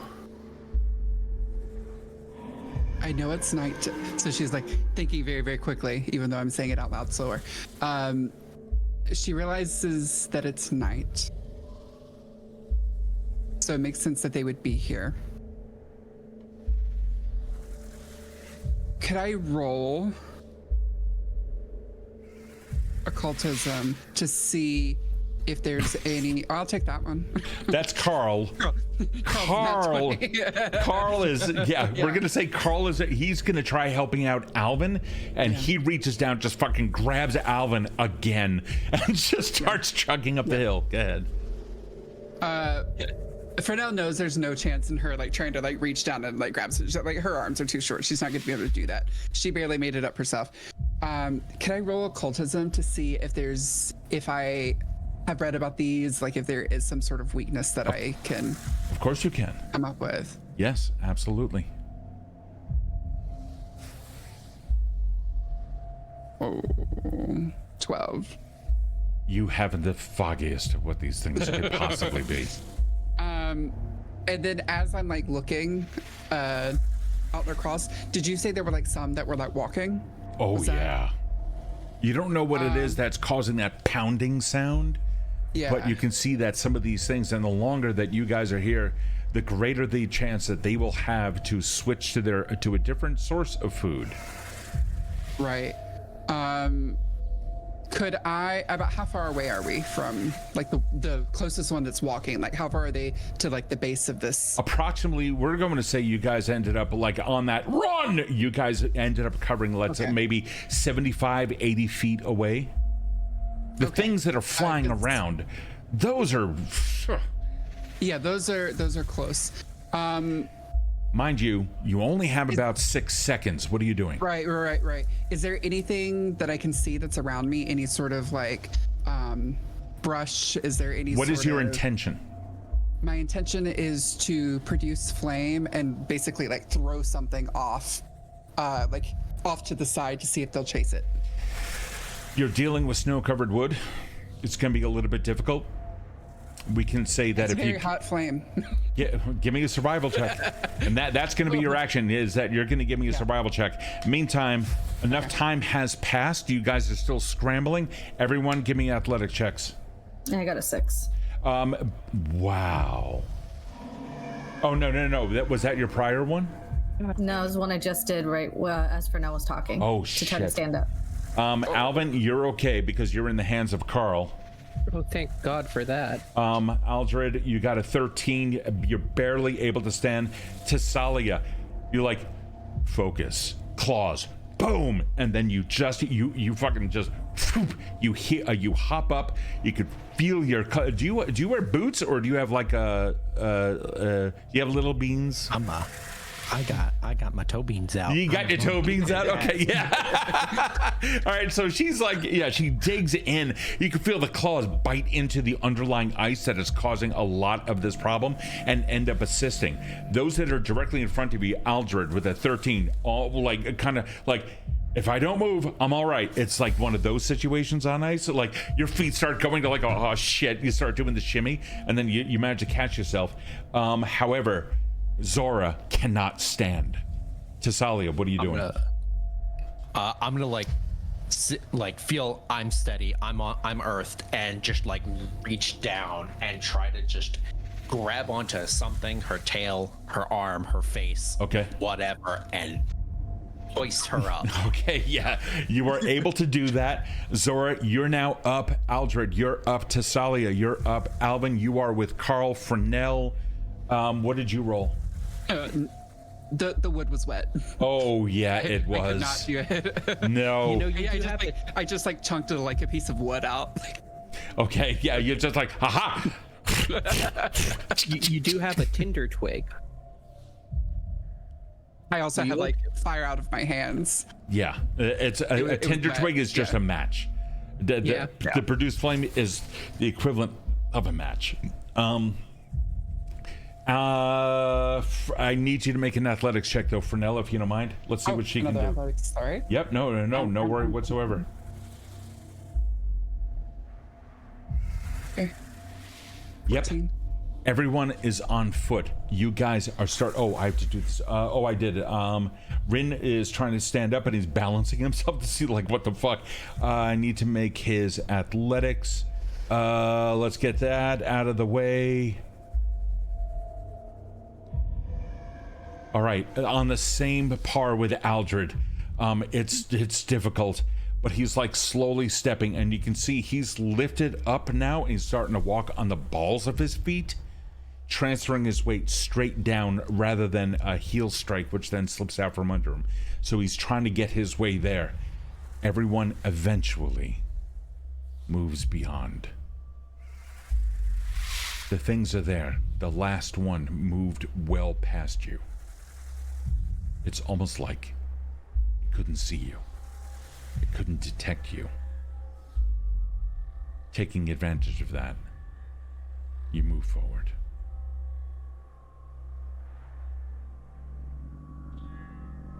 It seems to calm until finally, the only noise is the wind.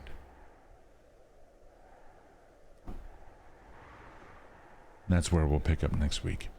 Yay. We made it. I'm scared, Dad.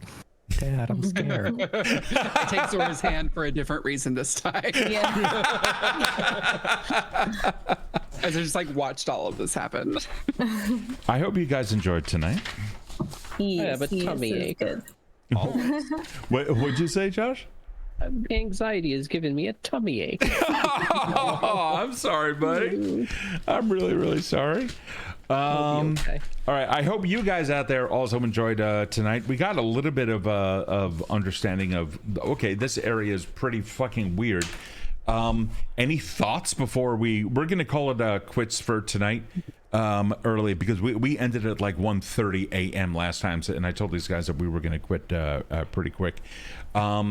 If anybody is out there, by the way, who would like to come in really quick for a nice little online chat, if you happen to be a Patreon patron, we're going to turn it strictly over to them tonight. This is one of the benefits that you get to come on and talk with us live. If there are any out there, please do let me know right now, and I will simply send you a link right here in Twitch.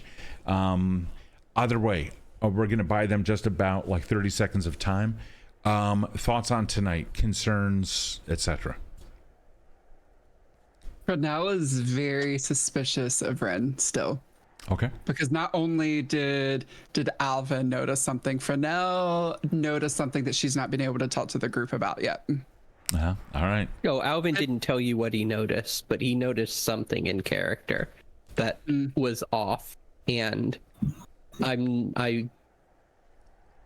yeah. Look forward to a private moment later. Yeah, that's metagaming, and I don't want to talk about it, and I don't want to tell you about it. All right, that's fair. What about the rest of you? Tess didn't notice jack shit about Ren. Me neither. Alvin is also slowly losing his mind. He hates this. Who Alvin is? But I'm the player. Me, the person, am loving it. Okay, Good good. adventure. Aldred has all the respect in the world for Ren, pretty much. He could be an evil god, and right now that's okay.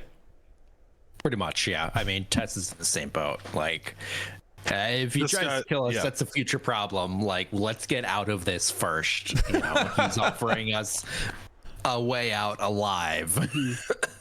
hopefully, and not into the maws of something even worse. So I guess we'll find out on that. As for you guys as players, tonight was a different kind of game. So first I'm going to ask you about Hexploration, but first I'm going to ask you something more important. How are you as a human, having gone through this kind of a pseudo horror, well, not pseudo, absolute horror experience? Are you all right? Yeah. Fun. Josh? More, please. Oh yeah, I'm good. Yeah, All right, no, good. I'm fine. Good. I just want to make sure that, we entered into a different state of storytelling, so I'm just kind of curious, because now I have the sound effects, and they're in fucking stereo in our ears. Are you able to hear shit pass from right to left? Yeah. This sounds great. Yeah, I didn't like would. that. I didn't like that at all. Yeah, I don't good. have both ears on, but I would. Fair. All right. Totally fair. Fair. My last question of the night is going to be about Hexploration. Obviously, we can cover a lot of ground in a very short amount of time, coming up with notable landmarks or something like that. How does that kind of an activity work for you? Or would you prefer to go through we're going to set up camp, etc.? I love the name. Hexploration? For starters. Yes. That's a I love the Paizo name. thing. Yeah, it was pretty clever. I like it. Yeah. Okay. So yeah. this is something that then... I didn't know when like a battle was gonna come, because it feels so different than sort of we're gonna have like this one big battle for like this week, and so like you didn't really like what we just saw felt like a big encounter, and then it wasn't, and so I feel like there's more sort of like no pun intended, like cliffhangers in this type of thing, and Frenell loves the learning all the little things. Oh, sweet. All right, good. And I like how you eased into it, to be honest. How so? Well, so that first night, there was a little bit more exposition, and then all of a sudden we were in Hexploration mode. But it was like a nice transition for the pace of storytelling. I really appreciated that. I was curious how your character set up camp, and I thought that was crucial that we experienced that. And besides, it's also that time when you, as players, begin finding out how your other fellow players handle their characters in such downtime activities. Like, what is it that you do? We all know, I know what class you are, and I know what ancestry you are, and I know essentially what spells you can cast. But how often do we get to see what do you like to eat, and how do you prepare your food in the morning? Now we found out Alvin is the one in charge of making coffee, and Frenell very often has tea and can speak with birds who then get information. So these kinds of things to me often get missed in campaigns, and to me it lends a little bit more flavor not only to the campaign but a note of intimacy between. I'm curious of your viewpoints, though. I like it. I like it a lot. Yeah. I kind of play where I'm like trying to figure out everyone else's character, and I'm trying to play a character that is kind of quiet and observes. All right. Does that make sense? Sure. And so he's kind of gauging like the whole crew, like the whole time, and so like stuff like that really works for that.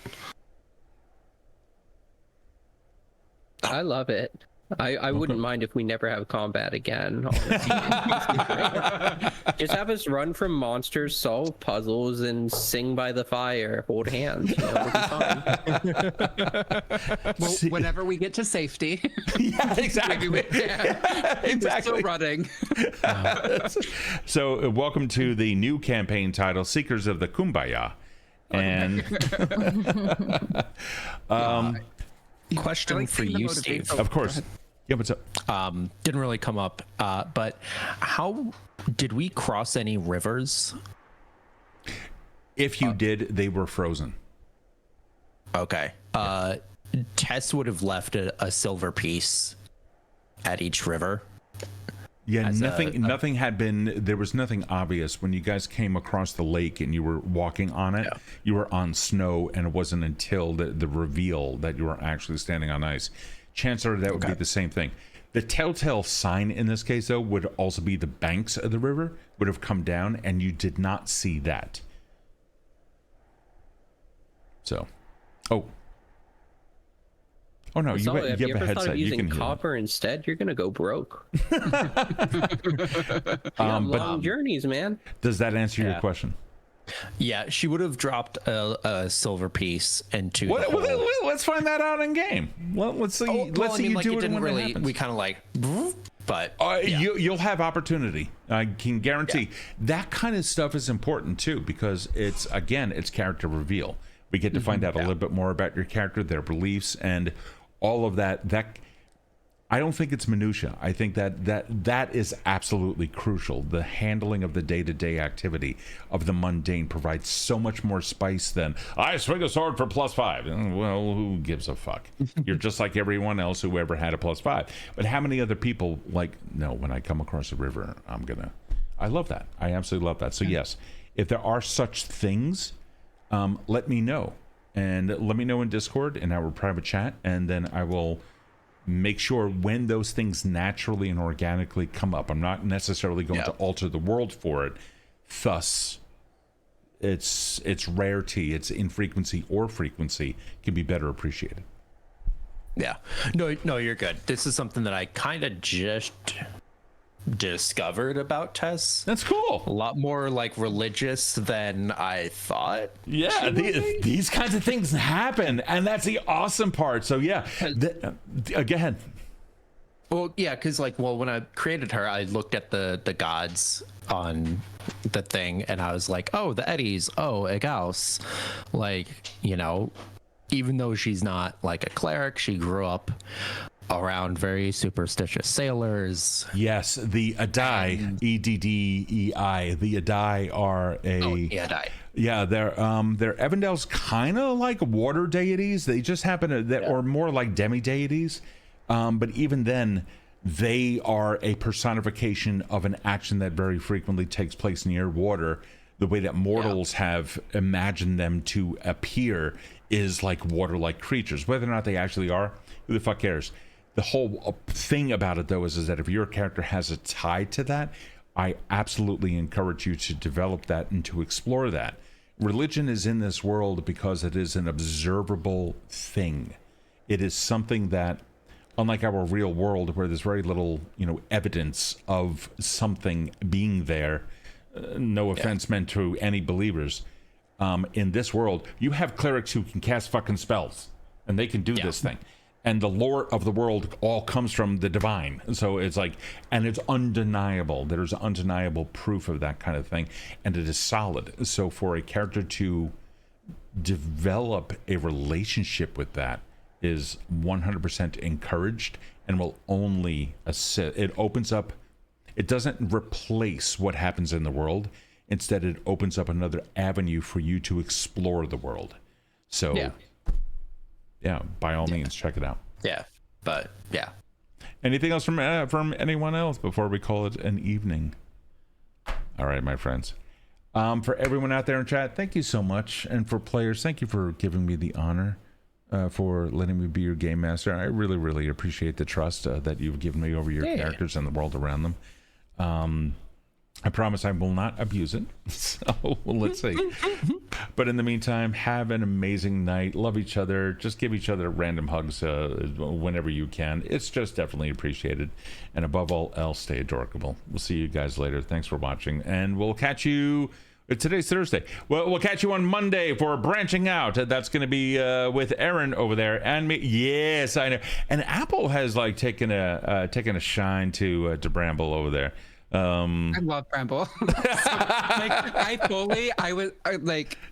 Oh my god! I'll give a very tiny spoiler just because I think it would be amazing. Okay. If we ever end up over in that the Nick of the Woods, I would love to find some sort of evidence of their existence from the previous age. So I will tell you this right now. The actions that every single character takes place in this world remains persistent in the history of it all. Mm-hmm. Very infrequently, like in Chronicles of the Five, the first campaign that we streamed here, the actions that they took place in two alternate realities. So some remain and some do not.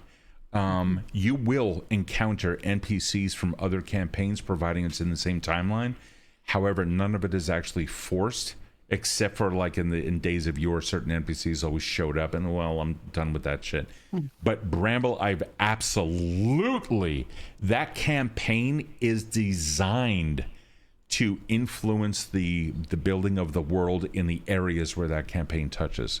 So yeah, absolutely. However Erin conducts their affairs with Bramble, that will 100% leave a mark.